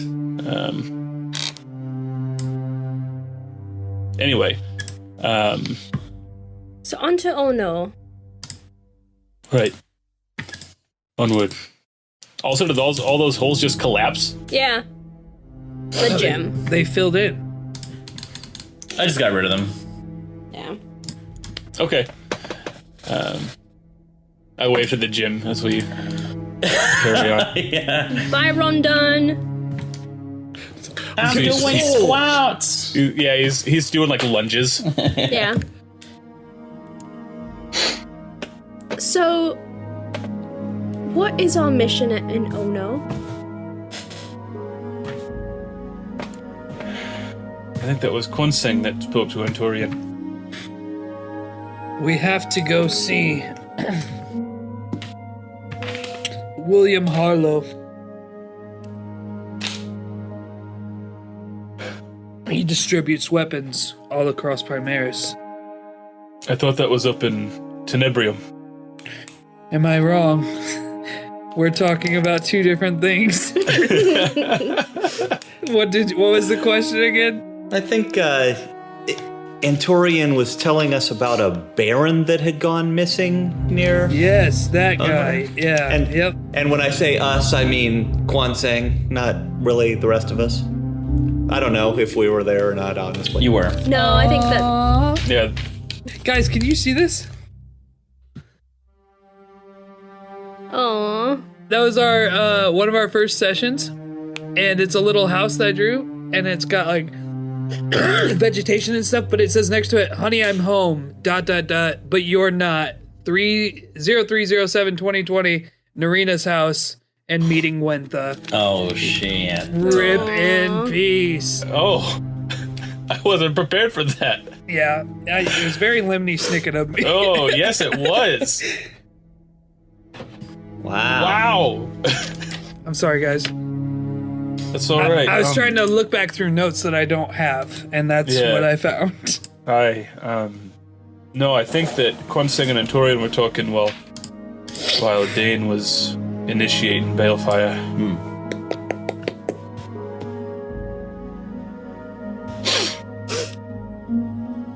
So as we're kind of walking towards Onur, how did you and Narina meet, Dane? That's a great question that Tyler's never thought of. Well, we can talk about it later. No, we're gonna. I'm gonna flex my improv muscles.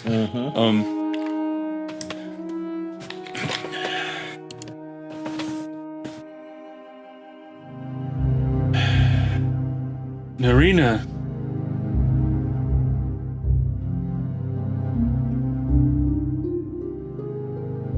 When I moved in with Claudia, that's the woman who raised me for most of my life.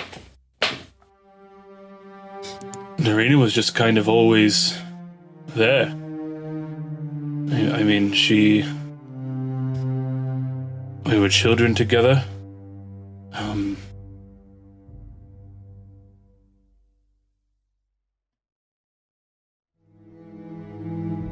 We often, as I was studying to become a woodworker, we would walk through the woods and she would help me identify trees.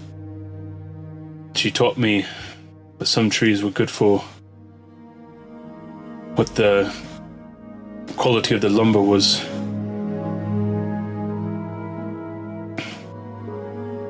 I can't remember a Berkshire without her. And well, now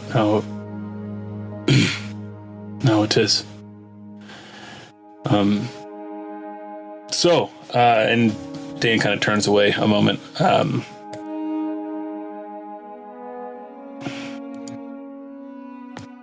You studied at some fancy pants academy. I did.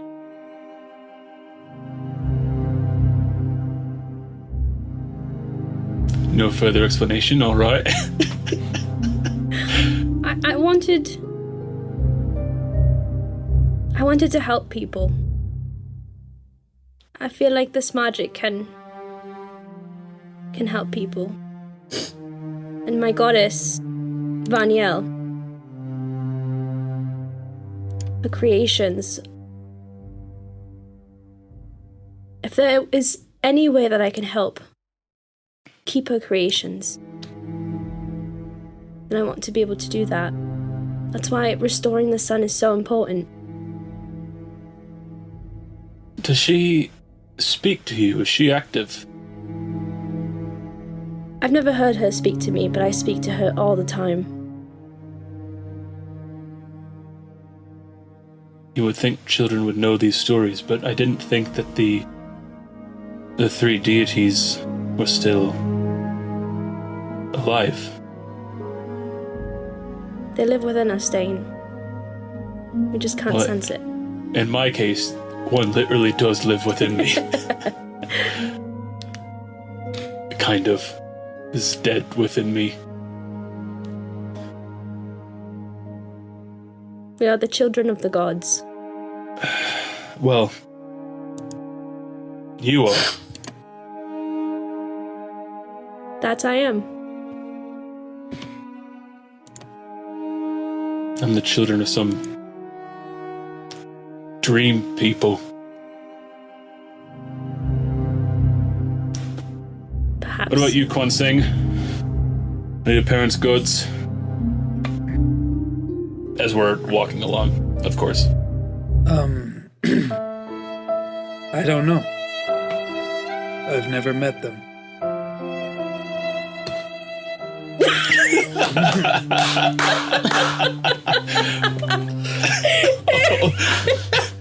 And scene. If we don't get the music right in this episode, there's just gonna be a moment where Quan Sing goes, I don't know, I never met them, and then we all laugh at him. Burst out laughing. I'll try to remember him. But for now, we'll say, loser. with that, let's go to break. So, bringing it back.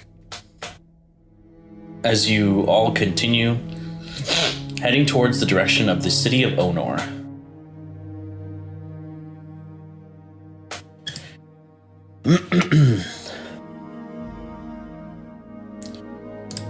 Quan Sing, did you want to talk more about your parents that you don't know? Or is that kind of the end of it?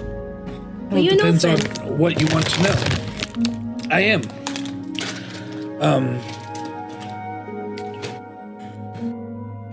Where did you grow up? In an orphanage? No. I grew up with the monks. I don't know what I would have been if I wasn't one. For as long as I can remember, the only family I've ever had is the monks and Pickles. Who's Pickles? My pack mule. The mule who I presume is with us. We just was never just- talk about it. Oh! Yeah, that's true. Kind of saves a little on time. This is the only family I have. I just kind of... Yeah, with a lot of families, you just sort of take them for granted, right? All right. So wait, Right. Pickles is with us? Yeah. He just Okay. gets forgotten most of the time. Yeah. Better Anal for him companions. to. It's better for him to get forgotten than to die in combat. Yeah. That's true. So yeah, this is Pickles. I'm introducing to her for the first time. In like a week. Yeah. Well, I mean, in your defense and mine, this whole time you could have just thought it was a pack mule, That's true. Following us. right? That he talks to. Although Pickles is hyper intelligent, so way to be observant, Bale. No.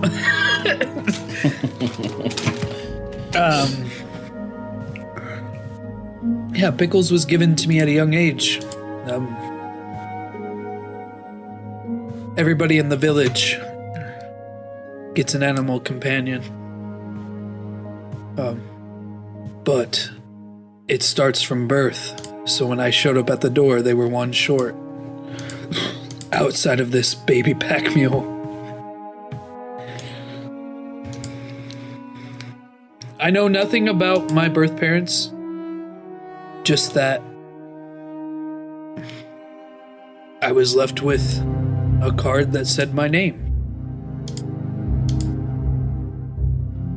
Alexander. Alexander. I've been waiting to do this for so long. Your name's not Quan Sing. Well, it is, as given to me by Master Oka. But my birth name is Alexander. You actually quite look like an Alexander. I can see That's a it. great name. I don't know what it means, but I was just going to ask if you know what language Kwanseng is from. Maybe we could work out where they're from, but there goes that. I know what Kwanseng means. I don't know what Alexander means. Why I was named Alexander. Right. Kwanseng means strong lion. So you prefer That's a- Kwanseng. In Orin, it means strong lion. I just go by Kwanseng because it's what everybody else knows me as. I think Alex is a wonderful name, Alexander. But until I find my parents, it just feels weird going by that name. Of course. Do you wish to find your parents?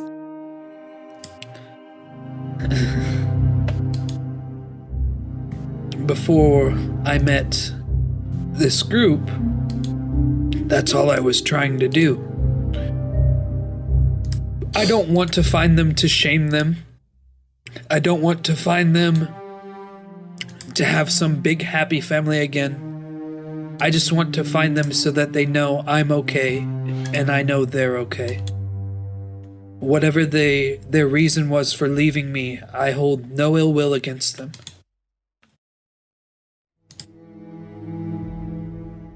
Would you But know do where you- to start looking? I wish. I was left in the middle of the night, probably like every orphan is. When the monks found me, they had nothing to go off of.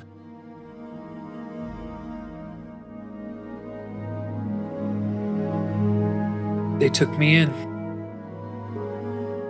It was the second greatest gift I ever received. Outside of you, buddy, and I rub pickles on the bottom of his. You look Nick. over and it's actually Dane as a pack mule. Not really. That's not canon. That was just That would be a Rondon move. That one. right. Thanks, Kwanseng. Fucking hell. That's a Mac move. Yeah. Yeah. Oh man. So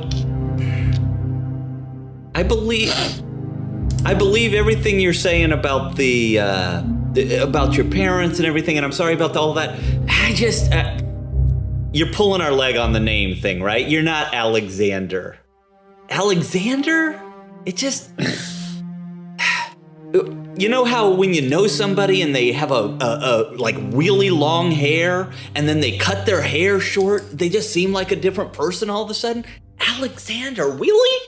Yeah. I'm not. Is it okay if I just keep calling you Kwanseng? You can call me whatever you want. Oh.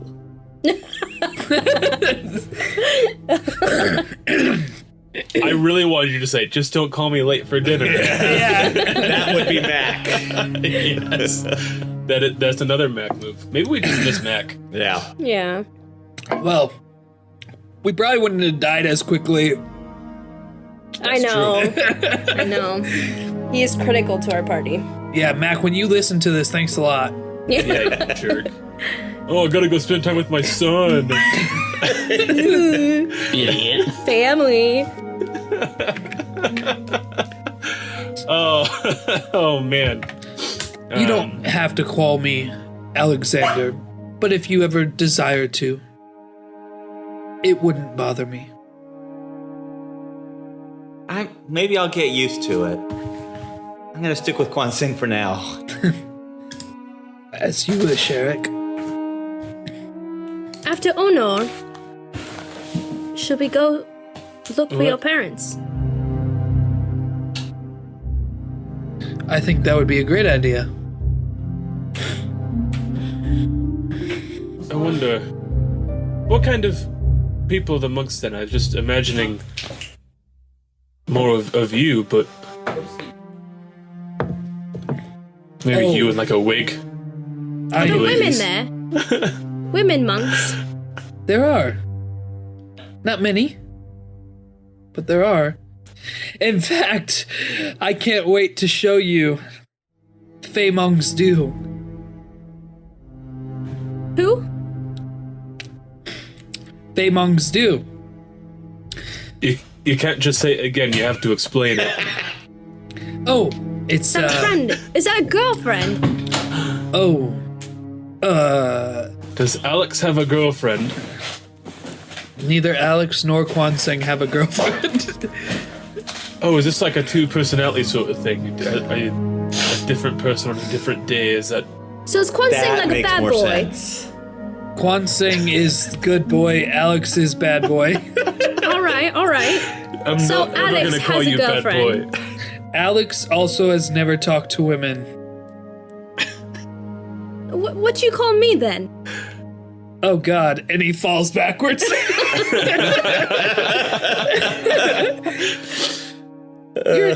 You're not a woman, you're a sister.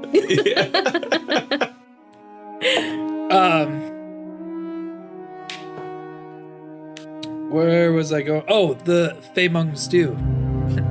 Back to the original subject. Way And off track.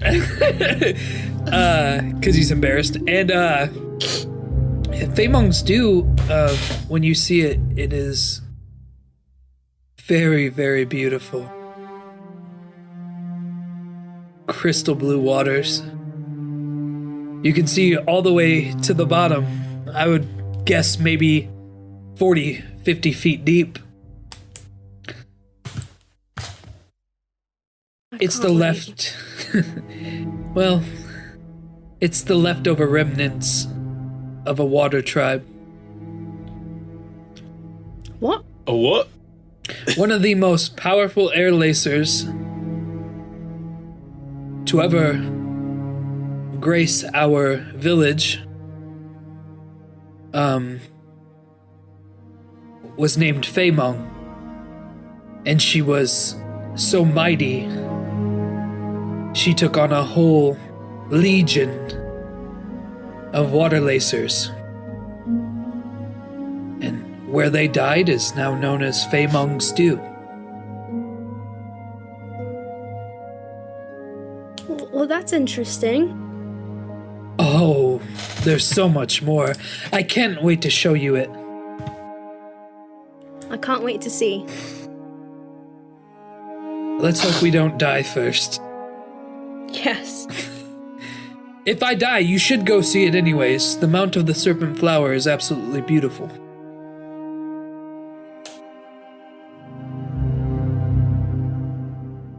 And Eric, do you have parents? Are you an orphan? Yeah, you know, when we met you, we had just seen my parents earlier. Yeah, I think it was the day before. They just live not too far from Berkshire. Oh. Next time we're back that way, I'll introduce you. Oh, excellent. I'd ask you if you had parents bail, but yesterday you told us you came from a tree. I did. And I don't tell many people that. That's probably smart. That's a strange story. It really is. But I love my childhood. I met my best friend in our village, Lumiere.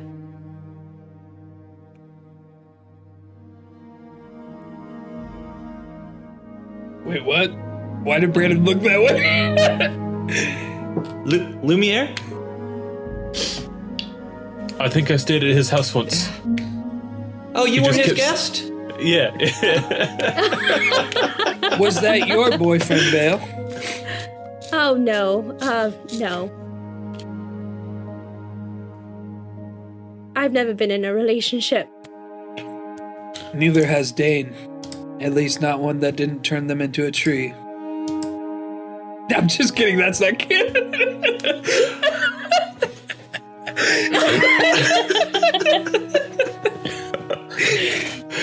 Aiden turns to look out another window. Where are these windows coming from? I wish I knew, Eric. Why is it only raining on the other side of it? Yes.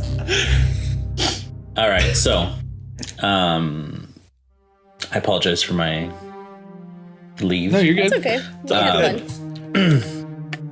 But as you guys continue traveling, just exchanging stories and making jokes and having fun and whatnot, the rest of your trip goes uninterrupted as out in the distance you begin to look and you see this beautiful, almost like an opening of a large cavern in the side of the Peregrine Peaks. These spires and spikes seem to jut out in all pointing directions, almost looking like a sunflower of just craggy shaped rocks just folding outward, each like petal, creating an outward position. You can see several insectoid-like creatures, the Thri-kreen, buzzing around the entrance. You see several guards posted, these like black carapaced beetle Thri-kreen with plated armor, pole arms, just all around the edges, kind of positioning themselves so that every person, every Thri-kreen or any race that comes by is checked or at least looked at by these guards.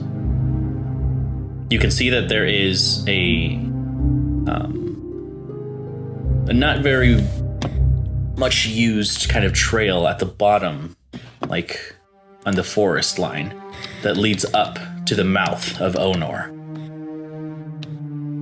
And you can see several other races, these Aasimar kobolds and humans, all making their way towards the opening of this giant maw that enters in the side of the Peregrine Peaks. Yes? Just, sorry, as a point of clarity, was there a comma in there, or were they Aasimar kobolds? There were Aasimars and kobolds. Okay. These angelic little dragon creatures. Taking notes. Yeah. And as you begin to approach, you see all kinds of Thri-kreen, just different varieties. Caterpillars, moths, butterflies, spiders, centipedes, weevils, ladybugs, ants, termites, all different kinds of Thri-kreen, making their way, either crawling towards the openings of the maw of Onor, or flying directly in.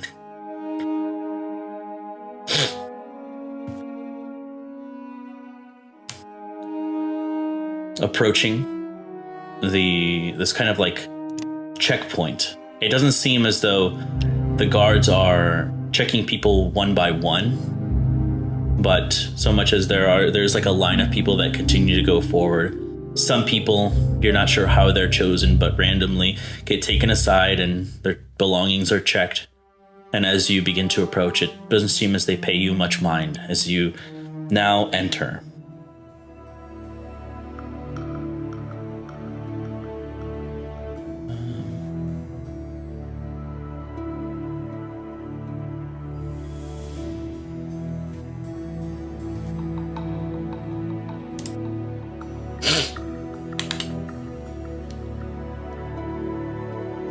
And as you enter, you can see this incredibly large, just cityscape. As this large kind of open hole descends down. This is unlike any city you've ever seen before, and it seems as though it is a very labor-heavy city. You can see just hundreds of different Thri-kreen walking along the walls, flying everywhere. It seems that everyone is in a hurry to get somewhere, and there is a constant bustle. As you look around the walls and the ceilings of this cavern, it appears to be very complex, and it seems as though some places are only accessible via wall climbing or flight.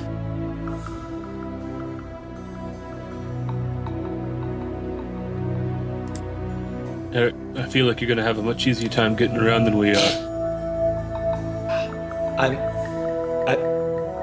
How big is this in comparison to Berkshire? I mean, as like a city. Let's just say that the population of Berkshire was kind of a little below 6,000, and this is a city of 25,000. Okay, yeah.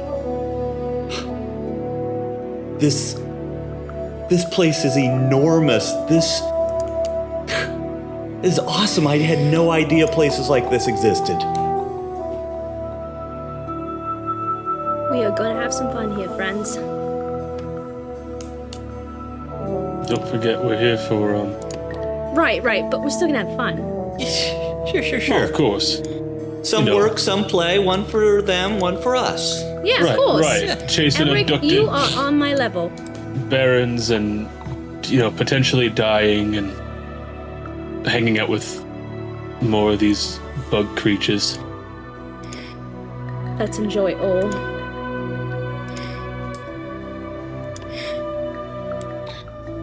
Not for nothing, Dane. You were just a giant bug like a few hours back, right? That's a good point, and I'll take it. I can't argue with that logic.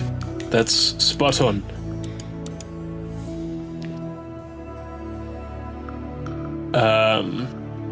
Do we have any idea where to start here? I think we should first find somewhere where we can lay our heads, just so we can leave our stuff and settle. Like an inn. An inn. Aye, that would be wise. Establish a base while we're in town.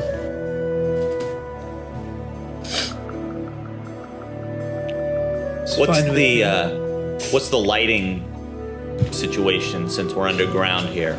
Good question. So you can see that there are these like large overgrown mushrooms that actually provide a lot of light. There are different colors of them as well. There are blue and red, white, and yellow, and they appear to be kind of scattered all throughout the place. Some as large as trees, providing this incredible light beneath them. And you can see that from this light, there are also trails of spores that kind of come out, and you can see them kind of like smoky trails just move around in the breeze and just scatter everywhere. The buildings themselves are made of from what you can see, either dirt or stone, and when I say stone, I mean like solid slabs of stone.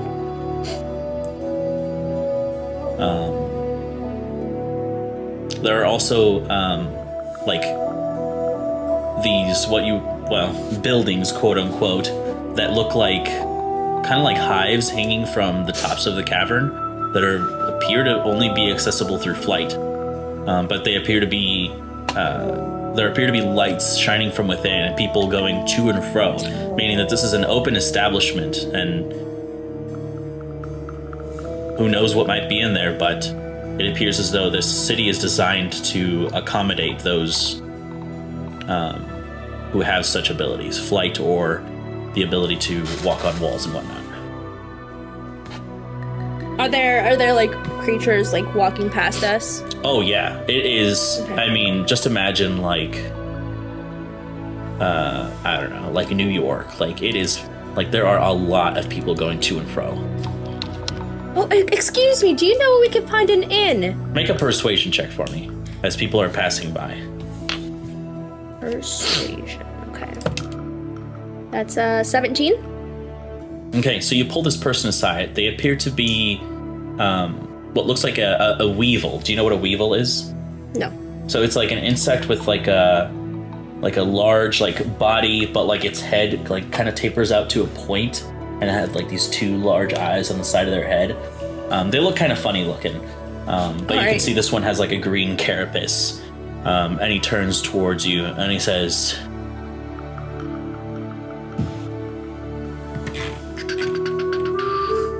that's what he says to you. I'm just kidding. Oh yeah, okay, thanks. I heard the wheel spinning and I was like, is that like the scroll wheel?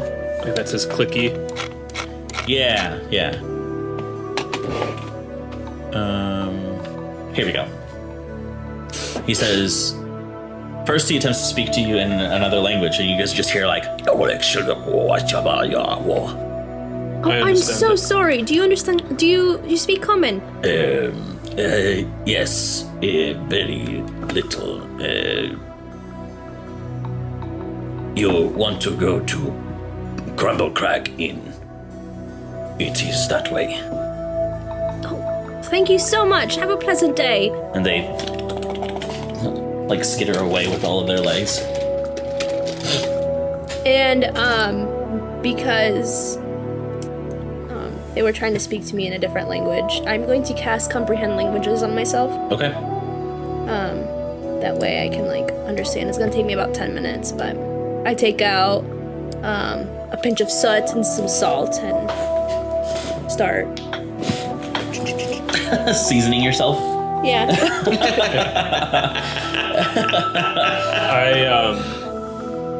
I'm mindling with Kwanseng. I have grown up around these creatures. I have never gotten used to it. Yeah, they freak me out. But I've met plenty of them that are very nice. Never judge a book by its cover, right? Of course not. They can be good folk and still look weird.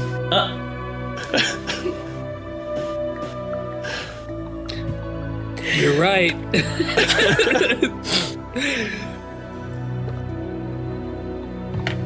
It's a little mean, but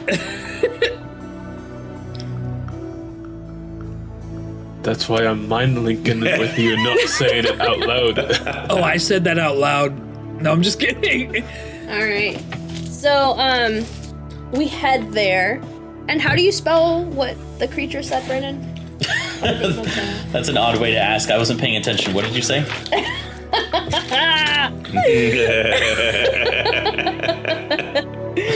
How do you spell it? The Crumble Crag Inn. The Crumble. Oops. CRUMBLEKRAG. Inn.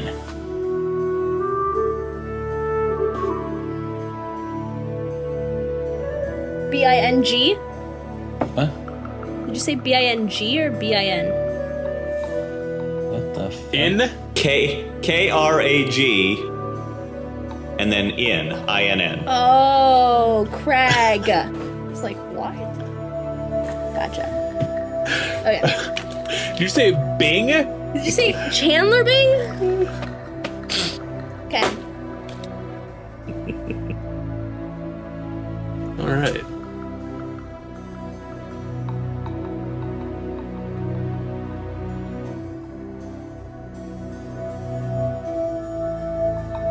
And, okay. So we've got to go find the Crumble Crag Inn. It's over there, he said. Or they said. I'm not sure what their gender was. Bye. I'm not sure what their gender were. What they were, but what? Okay, so we go. And we make our way to the Crumble Crag Bing. What are that?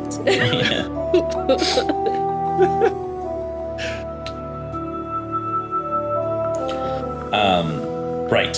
So, just kind of vaguely following the directions, kind of parting through this, like, the layout of this area doesn't seem like it's completely flat. In fact, it kind of goes down in slopes, and you can see people are, like, walking just fine at any angle or slope, and there are stairs that accommodate people who have to, that are vertically challenged, or, walking challenged, like, climbing challenged. Yeah. Okay. Such as yourselves. Yep. And so you take the long way, kind of following with all of the other non-Thri-kreen races, to where eventually you come upon this this building that looks more like a pile of dirt with a bunch of holes in it. And you can see insects, or the Thri-kreen, like coming out and in from all these different holes, almost like a hive. And like people go to and fro, and there's just like one door there that doesn't seem used at all. That's an actual door, not It is an actual door, yes. Okay. I think this door is for us. I don't intend any disrespect. Is there perhaps something nicer that we might be able to find, do you think? Oh, come, Dane. It's just for a couple nights. And I walk in. All right. I'll pay for something nicer, I will, as I follow her in.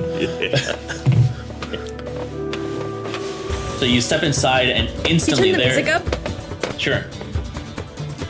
Instantly there is this like lively, like melodic tune that plays as there is a band of all kinds of Thri-kreen, just minstrels playing, and this place is really, really large.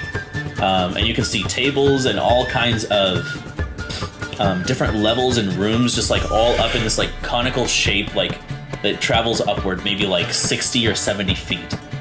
Is this music playing? Yeah. Are people like... Is it like a... Are people dancing?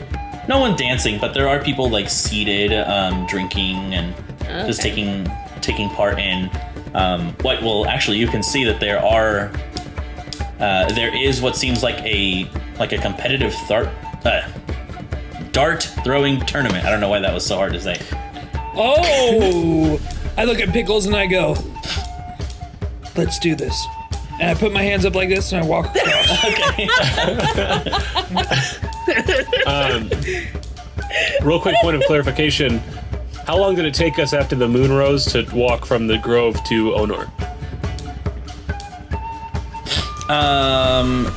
It would have been a couple hours. I would say maybe like 5 hours of travel. Damn. Okay. And then one more point of clarification. Since it's like the height of summer, or summer just started, are the nights shorter, where the days would have been longer? Or are they on an equal rotation? They're on an equal, throughout the yeah. year? Okay. Okay. No tilt on this planet's axis. Right. Well, it's not a planet, it's a plane. Exactly. Fair point. Brandon and I thought about it when we were making the map. It doesn't make any sense. But yeah, you can see several people just partaking in this competitive dart throwing tournament. And it appears as though people are actually eating what looks like these strange, like red-like pancakes as well, with this like vibrant, purple tinted drink that's kind of foamy at the top. Are we the only like humanoid like people there? No, there are several Aasimar and kobold and humans here. The ratio is much more in favor of the Thri-kreen, however. But the bottom floor, as it were, where you guys are, holds I would say maybe 20 to 25 people. Just like based on like chairs and tables and stuff like that. But the ceilings and the walls like of this place just go up higher and higher and higher, and there is lighting in the form of those same mushrooms that I mentioned before. And you can just see like all of this like I wouldn't say squirming, but just movement up, like this very tall building, quote unquote. Is there a bar or open tables or what? There is a bar, yes, and you can see that there are several Thri-kreen there working, mostly ants.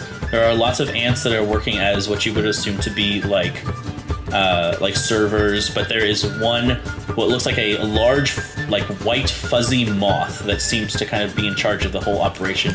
Just standing behind the bar. Their 6 arms crossed, or their 4 arms crossed rather. Just looking over this entire operation. These like large, fluffy, white wings, just overseeing everyone. Eric, will you dance with me? Try and dancing with stop me, pickles. Bale. Come now. And We're Eric the and I only just people like in this whole fucking room dance. dancing. We Me and start with Pickles are this. just shaking our heads. Sure. Yeah. All right, so you guys start dancing. Kwanseng, you approach the competitive The dart darts. throwing tournament, and Dane, what are you And- doing? I pulled Dane in. Come, Dane. I'm leaning back against the wall, kind of leaning on my staff and just looking fondly at my friends. All right, Kwanseng. Ron would be dancing with us. Yeah, he The would. chips are great here. Kwanseng, so you approach this like crowd of Thri-kreen, and you can see that there are many among them. So there are like different kinds of like smaller beetles. You can see that there are some that there are like bees and wasps, like these like tall, elegant-looking wasps that appear to be just showing off their skills to this like gathering group of Thri-kreen. And as you kind of part through the crowd, you can see that this wasp just kind of like takes aim and just shoots it out. Doesn't even extend his hand fully, and the dart just like spins through the air and just finds its mark. I go, may I try? Still dancing. You can see this wasp-like creature look down at you and say, "Do you think you're up to the challenge?" Ooh, boy. Maybe. Well, how's about a wager then? How much you got? You can see him lean over to talk to one of his associates. It appears to be like this like maroon-colored, shiny carapaced beetle. How does 150 quill sound? Let's not get crazy here. 75. Very well. Let's see what you're made of. Oh God. So I look they, back to Am I- Pickles and I'm like, Am you're I up. near enough to hear this? not really. You're kind of like near the dance floor with Pip and Eric. Okay. Balefire and Eric. Pip, you would never Where do you catch guys Pip get dancing. these chips? Oh shit. And Dane smiles a little sad, remembering Pip Oh. and his friend who's not here. All right. So, you can see the first shot. It appears to be just straightforward. It appears to be you stand a good maybe 7 to 8 feet away. Okay. They take their first shot as they aim. Oh, and they miss wide. Something happens. It seems like one of the people behind the wasp-like creature bumps them slightly, and the dart goes just completely off the marker no. and embeds itself into the wall. And just No, you can see them look I- back in anger. I'm gonna say it's me and Eric's dancing. That's a little distracting. Okay, That's right. Do I roll just a d20 or what am I rolling? roll a dexterity check. Dexterity check. Ooh. 22. 22. Okay. I have a +5 to my checks. All right. I'm over here dancing. I go, check this out. And I throw it backwards. All right, yeah. and it just embeds itself in the center of the board, and you can see everyone going, oh, just super impressed, looking around. You can see the wasp-like creature just clench its fist and just says, "A lucky shot, but let's see how you do in a more elevated terrain. Try to keep up." You can see its wings kind of extend and just it begins to fly up, and you can see all of the other bugs start to crawl up the side of the wall or fly, and it appears as though they're waiting for you to come. Is there a spot for me up there? Just make a perception check. Natural 20. Okay. Just looking around, you can see a perfect path where you could essentially parkour off of tables that are like embedded in the wall, so you could like climb up them to get to where they are. Oh. Perfect. All right. So, Acrobatics yep, check exactly. to make it look sweet. 22. Okay, so you like ready Plus yourself on the 8 ground, acrobatic. and then suddenly the air just explodes around you, and you just like climbing up the side of the wall, like stepping on the carapace of other bugs there, and they just kind of like turn around, and eventually you make it up there where you see a second dartboard that is actually swinging. Oh. To the I side. say, do you want to try going first again? Very well. Is this part of the same wager? Yeah. I think so. Okay. Oh my god, he's rolling like shit. You can see them throw the dart, and this time it strikes the very edge of the board, but doesn't find any perches, and so the board just begins spinning in place as it is still swinging. Okay. So it seems as though they missed, but they have made your shot much harder. Okay. Oh, shoot. Yikes. Yes, 22. 22, okay, yeah. Let's go. You like breathe, you control your breaths until you find that one moment, and you just like a shuriken, you just throw it outward, and it finds its perch and just right in the center, and everyone's just like grabbing their feelers and like their antenna, and they're just like, Okay, so I assume that's got our attention. yeah, now, exactly, Right? yeah. It Look, seems like can- more and more people are starting to gather in this. I little look at the wager. bug. I look at the wasp, and I'm assuming I notice his anger, right? Yep. So I'm just gonna say, don't worry. I'm usually accidentally good at this stuff. Yes, I can see that. On to the next one, and you can see them fly up higher as the entire kind of like swarm of insects begin to move with them. Can Eric and I roll performance checks to see how well we're dancing? Sure. Can I roll a perception check to see shit. how well I'm watching them? Sure. I rolled a 3, so that's a 7. Okay. Yeah, I rolled a 4, so that's an 8. Okay, so so both of you are doing the Chandler Bing, like moving with only your arms, like the. Yeah. Look Exactly. at the It doesn't look very good, but at least you're having fun. pool. Yeah. So, with my confidence up, can I get advantage on my perception roll to find the way up? No. Okay. All right, let me roll that. Trying to convince you. Okay. Dude, that's my third 17. Oh my gosh. All right. Yes, 23. Yeah. So once again, you start looking around and you begin to map your options until you're confident that you found the way up. I wish 17s were natural 20s. It's not an easy climb, but I kid you not. I want to send you a picture of this. It's a natural 20. I better throw really well on my dart. I'll be mad if I find my way up and Yeah. get up there and then I throw like trash. Like, all right. oh, So, yeah.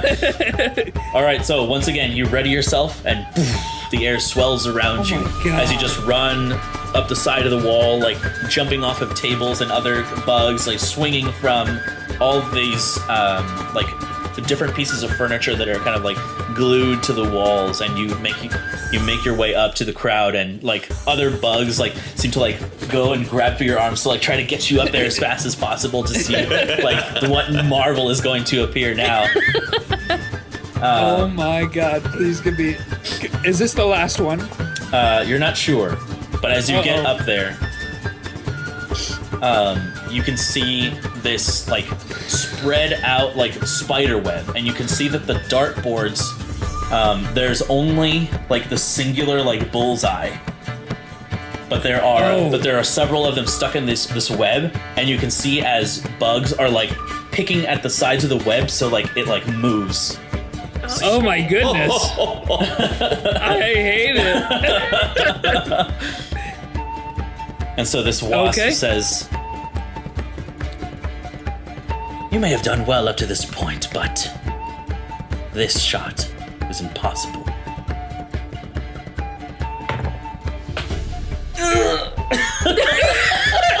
For you. Yeah. What do you roll? It's just an anger. You can see that it's like Quan Sing's just like calm and collected and just like I'm just lucky. Like demeanor is like messing with him. It's just like destroying his psyche. And he throws the dart and it just goes right through the web. And you can hear, Oh my god. "Oh my eye!" Off in the corner of the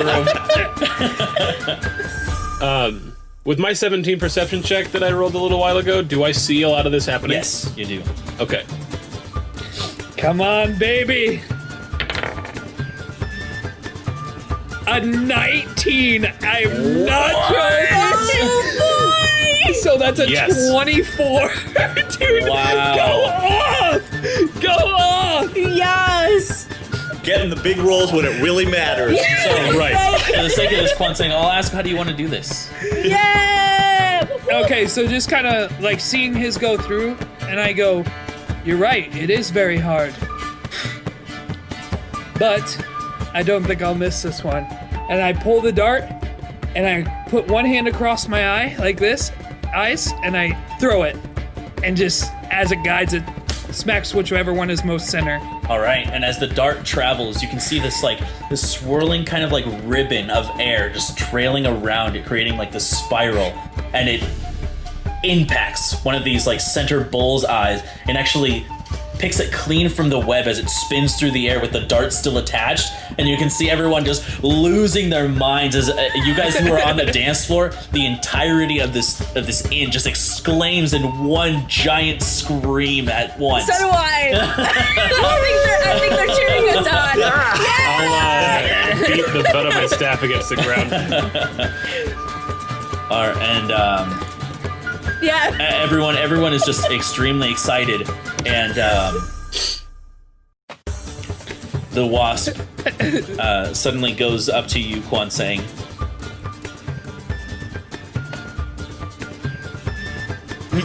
and says, "I'll admit that you have some skill, but don't anticipate it's going to work out for you all the time. You have passed the qualifiers for the tournament. Here is your quill." He hands you a sack of 75 quill Oh god. and says, This "But I will have a rematch. If you think you are talented enough to stand up against me twice, come to the tournament in 1 week's time. The pot is Thank you for the 3,000 invite. quill."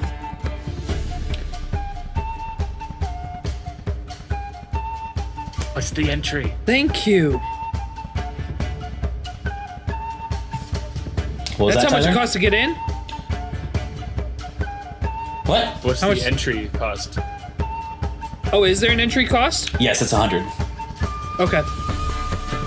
Not terrible. I say thank you for the invite.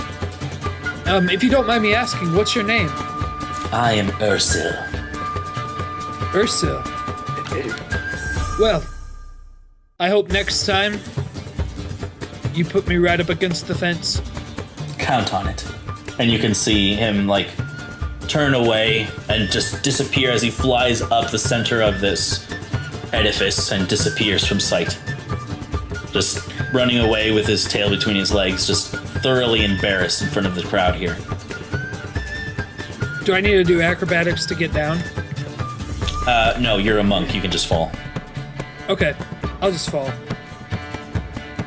Yeah, so you like plummet down and just Spider-Man like fall, just, and you take no damage. Hunsing, did you see everybody cheering for us? I did! You guys were wonderful. Speaking of which, I just got invited to a dart throwing contest next week. We should stay a while. Making friends already. All right.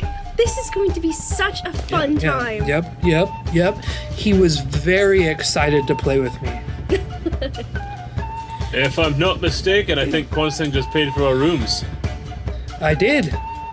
And drinks for all of us. Woo! Woo! As everyone just cheers.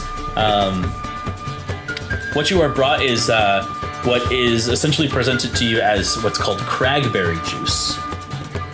Cragberry juice. It is More a like very sweet hagberry substance that is very minorly alcoholic. And it tastes pretty good. It's pretty sweet, and it seems to be very popular around here. This is incredible. Is it like one of those stereotypical, like, fruity girly drinks? It's not presented in that way, but sure, it tastes like one. Okay. I imagine I don't have any brought in concept of that, but like a big jug, like a beer jug. Did you guys watch that video I sent? I did. Yes. Yeah. Oh my god, it was so You funny. don't miss. It's only 12 seconds, Brandon.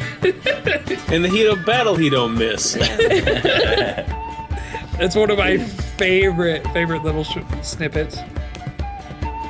You want me to watch it now? Yeah, do it. If you want, yeah. Okay. It's pretty funny. I sent it right when I shot the last dart. It's gonna interrupt the music. That's all right.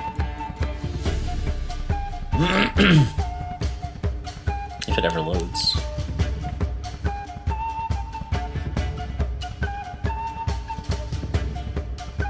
Wait. Okay. I figured it out.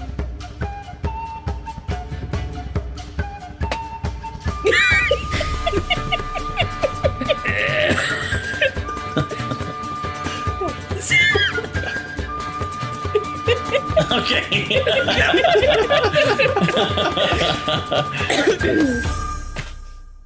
It's one of my favorite videos. This motherfucker don't lose. All right. So as Kwansing, you regroup with everyone. Yeah. I pay for their drinks and our room for the night. Okay. However much that costs. Gotcha. So paying for everyone as in like in your group or in like the bar? Yeah, in our group. Okay. Gotcha. Gotcha. Because you said the bar was pretty packed. That's Yeah.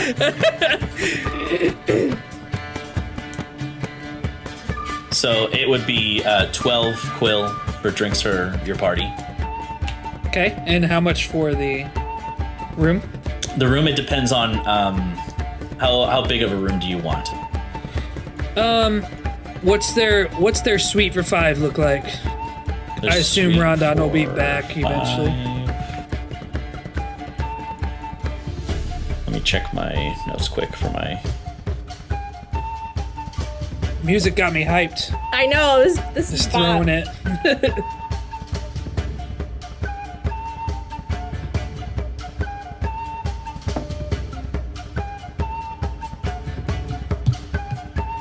So if it's gonna house 5 people,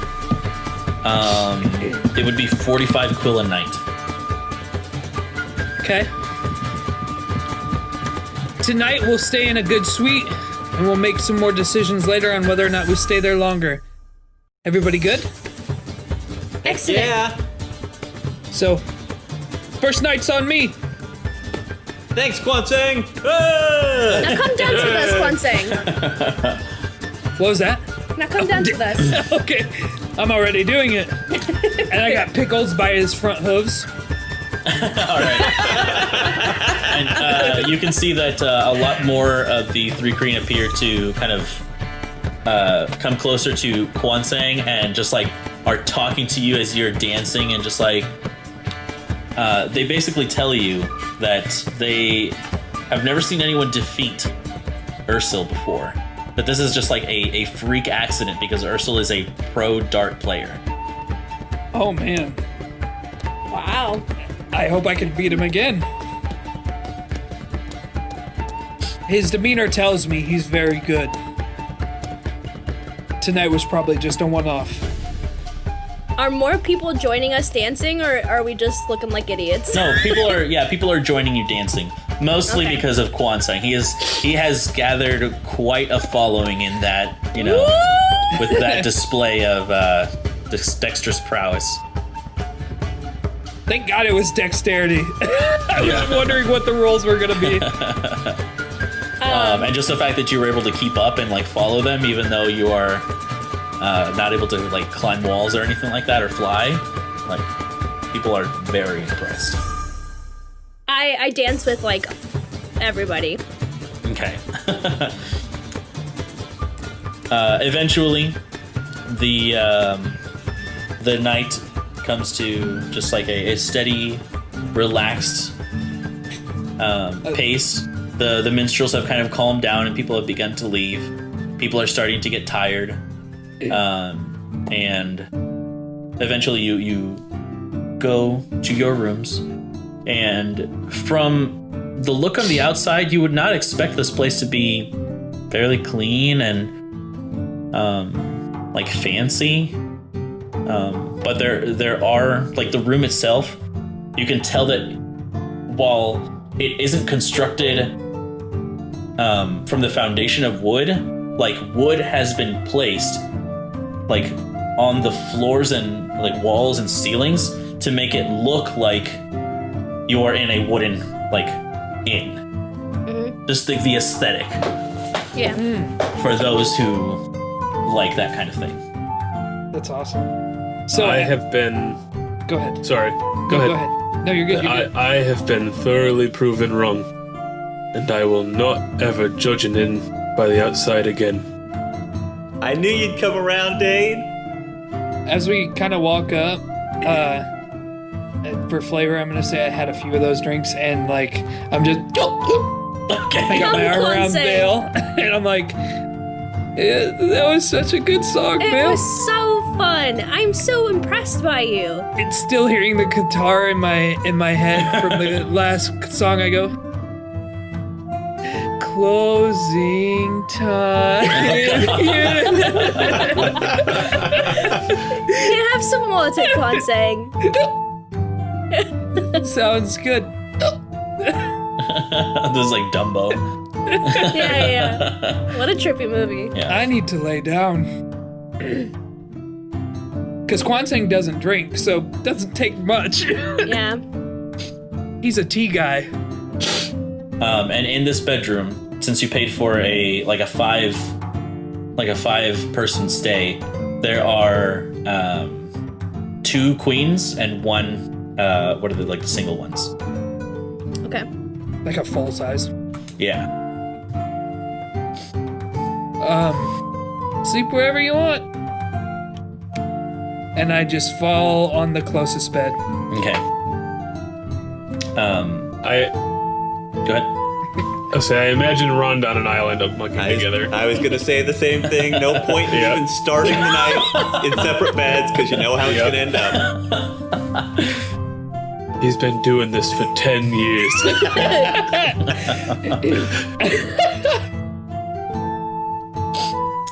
And not unlike the Redbrook Manor, the sheets are soft. The bed is soft. They really know their clientele here. And so as you fall on the beds, you can either take a nap or you can fall to sleep again. It's only been like maybe 6 or so hours since you've been up. Yeah. I lay Kwanseng down on his bed and I say, "Good night, Alexander." And I tuck him in, and Eric, if you don't mind, I might sleep in that single bed. That's fine. Yeah, I kind of assumed that one would be for you.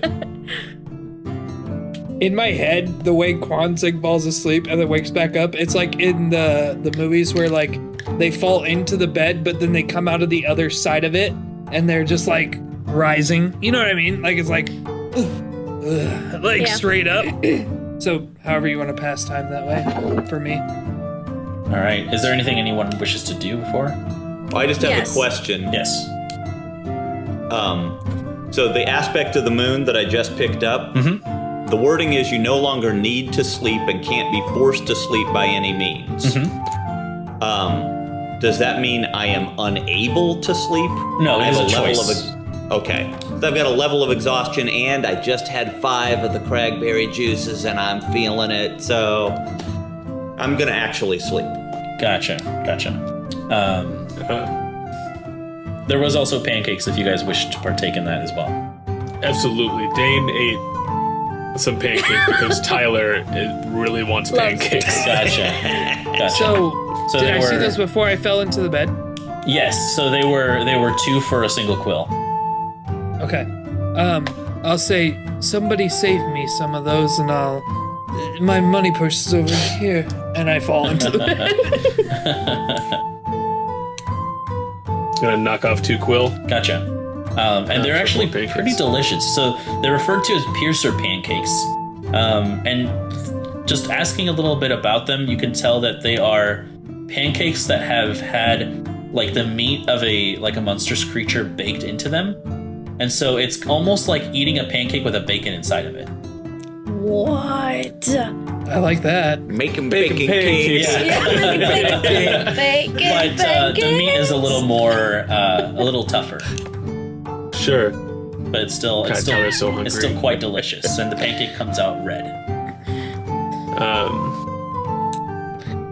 So I'll have a couple pancakes, and I will. I'll try that meditating thing again. We don't have to actually go into it. That's a thing that Dane's gonna try to start doing. Gotcha. All right. So each of you takes to your rest. And to then your I want meditation. to, I want to kind of put the covers over my head and light my pen with light, and just Bless you, write bless you. in Thank you. my journal. Okay, gotcha. So you like Harry Potter style? Yeah, Lumos. Yeah.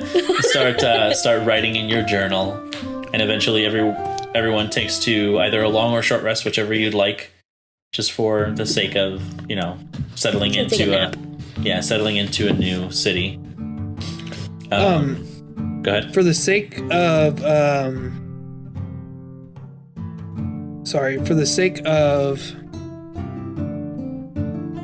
Kwanzing with being drunk ish, whatever it takes for me to get rid of this pounding headache. Gotcha. So I'll say sure, we can count it as poison because that's like intoxication, Sure. But it'll wear off in like a couple hours. Okay. Just as long So as you take care of yourself. I'll take a with water short and rest stuff. then, like a short nap, and then when I wake up, I'll just drink water and stuff. Okay. Yeah. So eventually waking. How long do you guys wish to rest for? Well, we'd been traveling for a couple hours, right? Yeah. So you'd been traveling for about 5, and then you got to the city and roamed around. It was like an hour there, and then partying and stuff would probably be another hour or so. You said it was long enough that like the whole everyone checked out. Like we were there for a while at So something. I'd say we'd take a long rest. All right. Shut the place down. Sure. Yeah. We shut it down. Closing time. Yeah. All right, so taking a long rest then, you all eventually wake.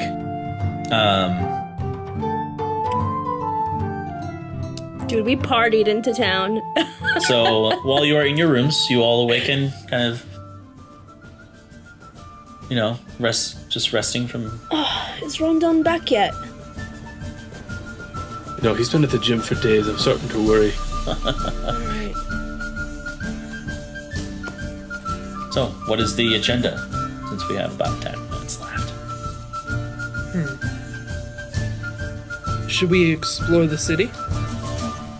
So what is our purpose for being here? We're looking for a missing Baron that I think was a friend of Antorian, and now we have hit the end of my knowledge. If it's a baron, then he must have family. Maybe we can find somebody to help us find it. Find out as much information as we can. Yeah. Dane is meditating and preparing new spells for the day while this conversation's happening. Okay. We should go into town and talk to people. Yeah. I think that's a fairly good idea. Explain to them that we had heard of the missing Baron and that we wanted to do whatever we could to help. Interesting. To the streets! Quincy, did you want some of these pancakes? Yes, I will eat them as we go. What are pancakes? I don't know, but these are delicious. It's what they call them. Cakes baked in a pan, Quincy. Like birthday cake? Tiny little flat cakes. Sounds Canadian.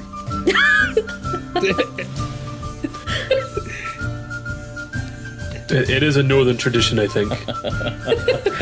Anyways, so you all take to the streets. What is your next move? Just kind of the same move, I guess, as before. Does anybody know? I'm trying to stop people. Okay. I guess before we leave, is there like an innkeep that we can talk to? There is. Like, hey, yep, that moth creature. Yep. Bar person. Mm-hmm. Bug man. Innkeep would be the correct term. Innkeep. Yeah, let's way smarter. Let's talk to him. Hi. As we're about to walk out the door, I'll be like, there might be someone here that we can ask if we are so inclined. We want to probably hear some news. And I guess I'll turn around and go talk to him. I forgot that I have a decent charisma score. That's actually a pretty good charisma score. I haven't done any charisma stuff like this whole time.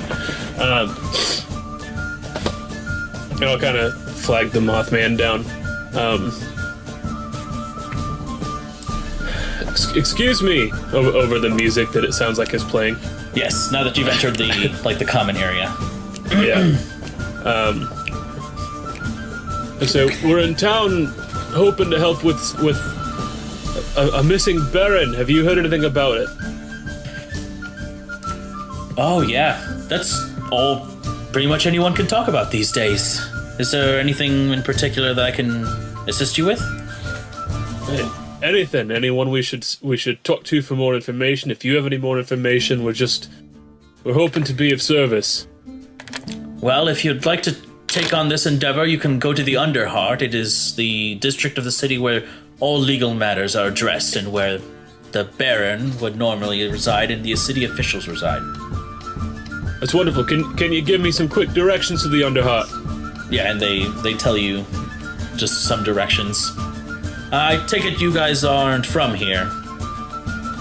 No, I'm from Berkshire. The halfling is from... Oh, that's a lovely little town.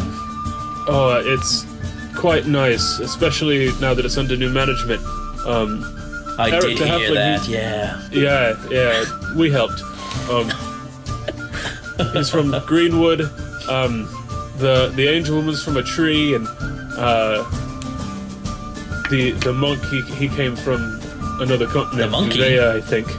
The monk, comma, he.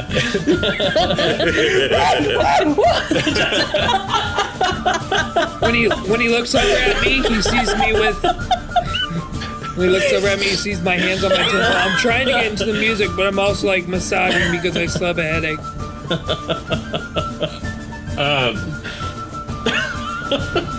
Just throwing shit at people.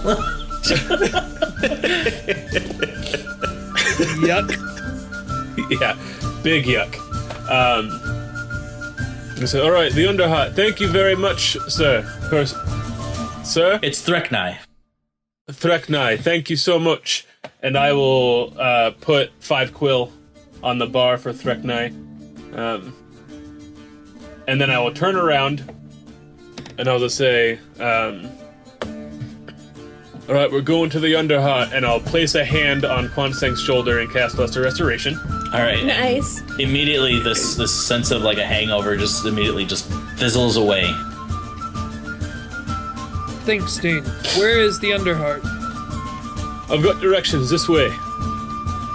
And I'll kind of catch Eric in Bale's eye and knock towards the door. As he was talking over the music, can I look to see if anyone was paying like close attention to what he was saying, besides the barkeep? Sure, make a perception check. Okay. Perception. Oh, okay. 15. 15? Not particularly, no. Oh, okay.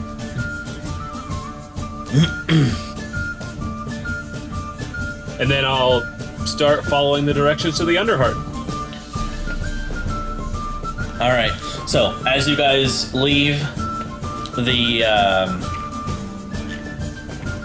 Crumble Crag Inn, making your way to the city streets and towards the Underheart, you look towards the steps of a new part of your adventure as you venture deep within the great abyss of Onor. And that's where we'll pick up next time.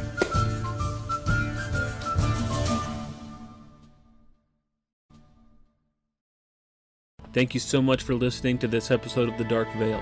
If you like what you're hearing, there are 2 huge ways you can help support us. First, by spreading the word to your nerdy friends and family. And second, by leaving us a review wherever you listen to podcasts.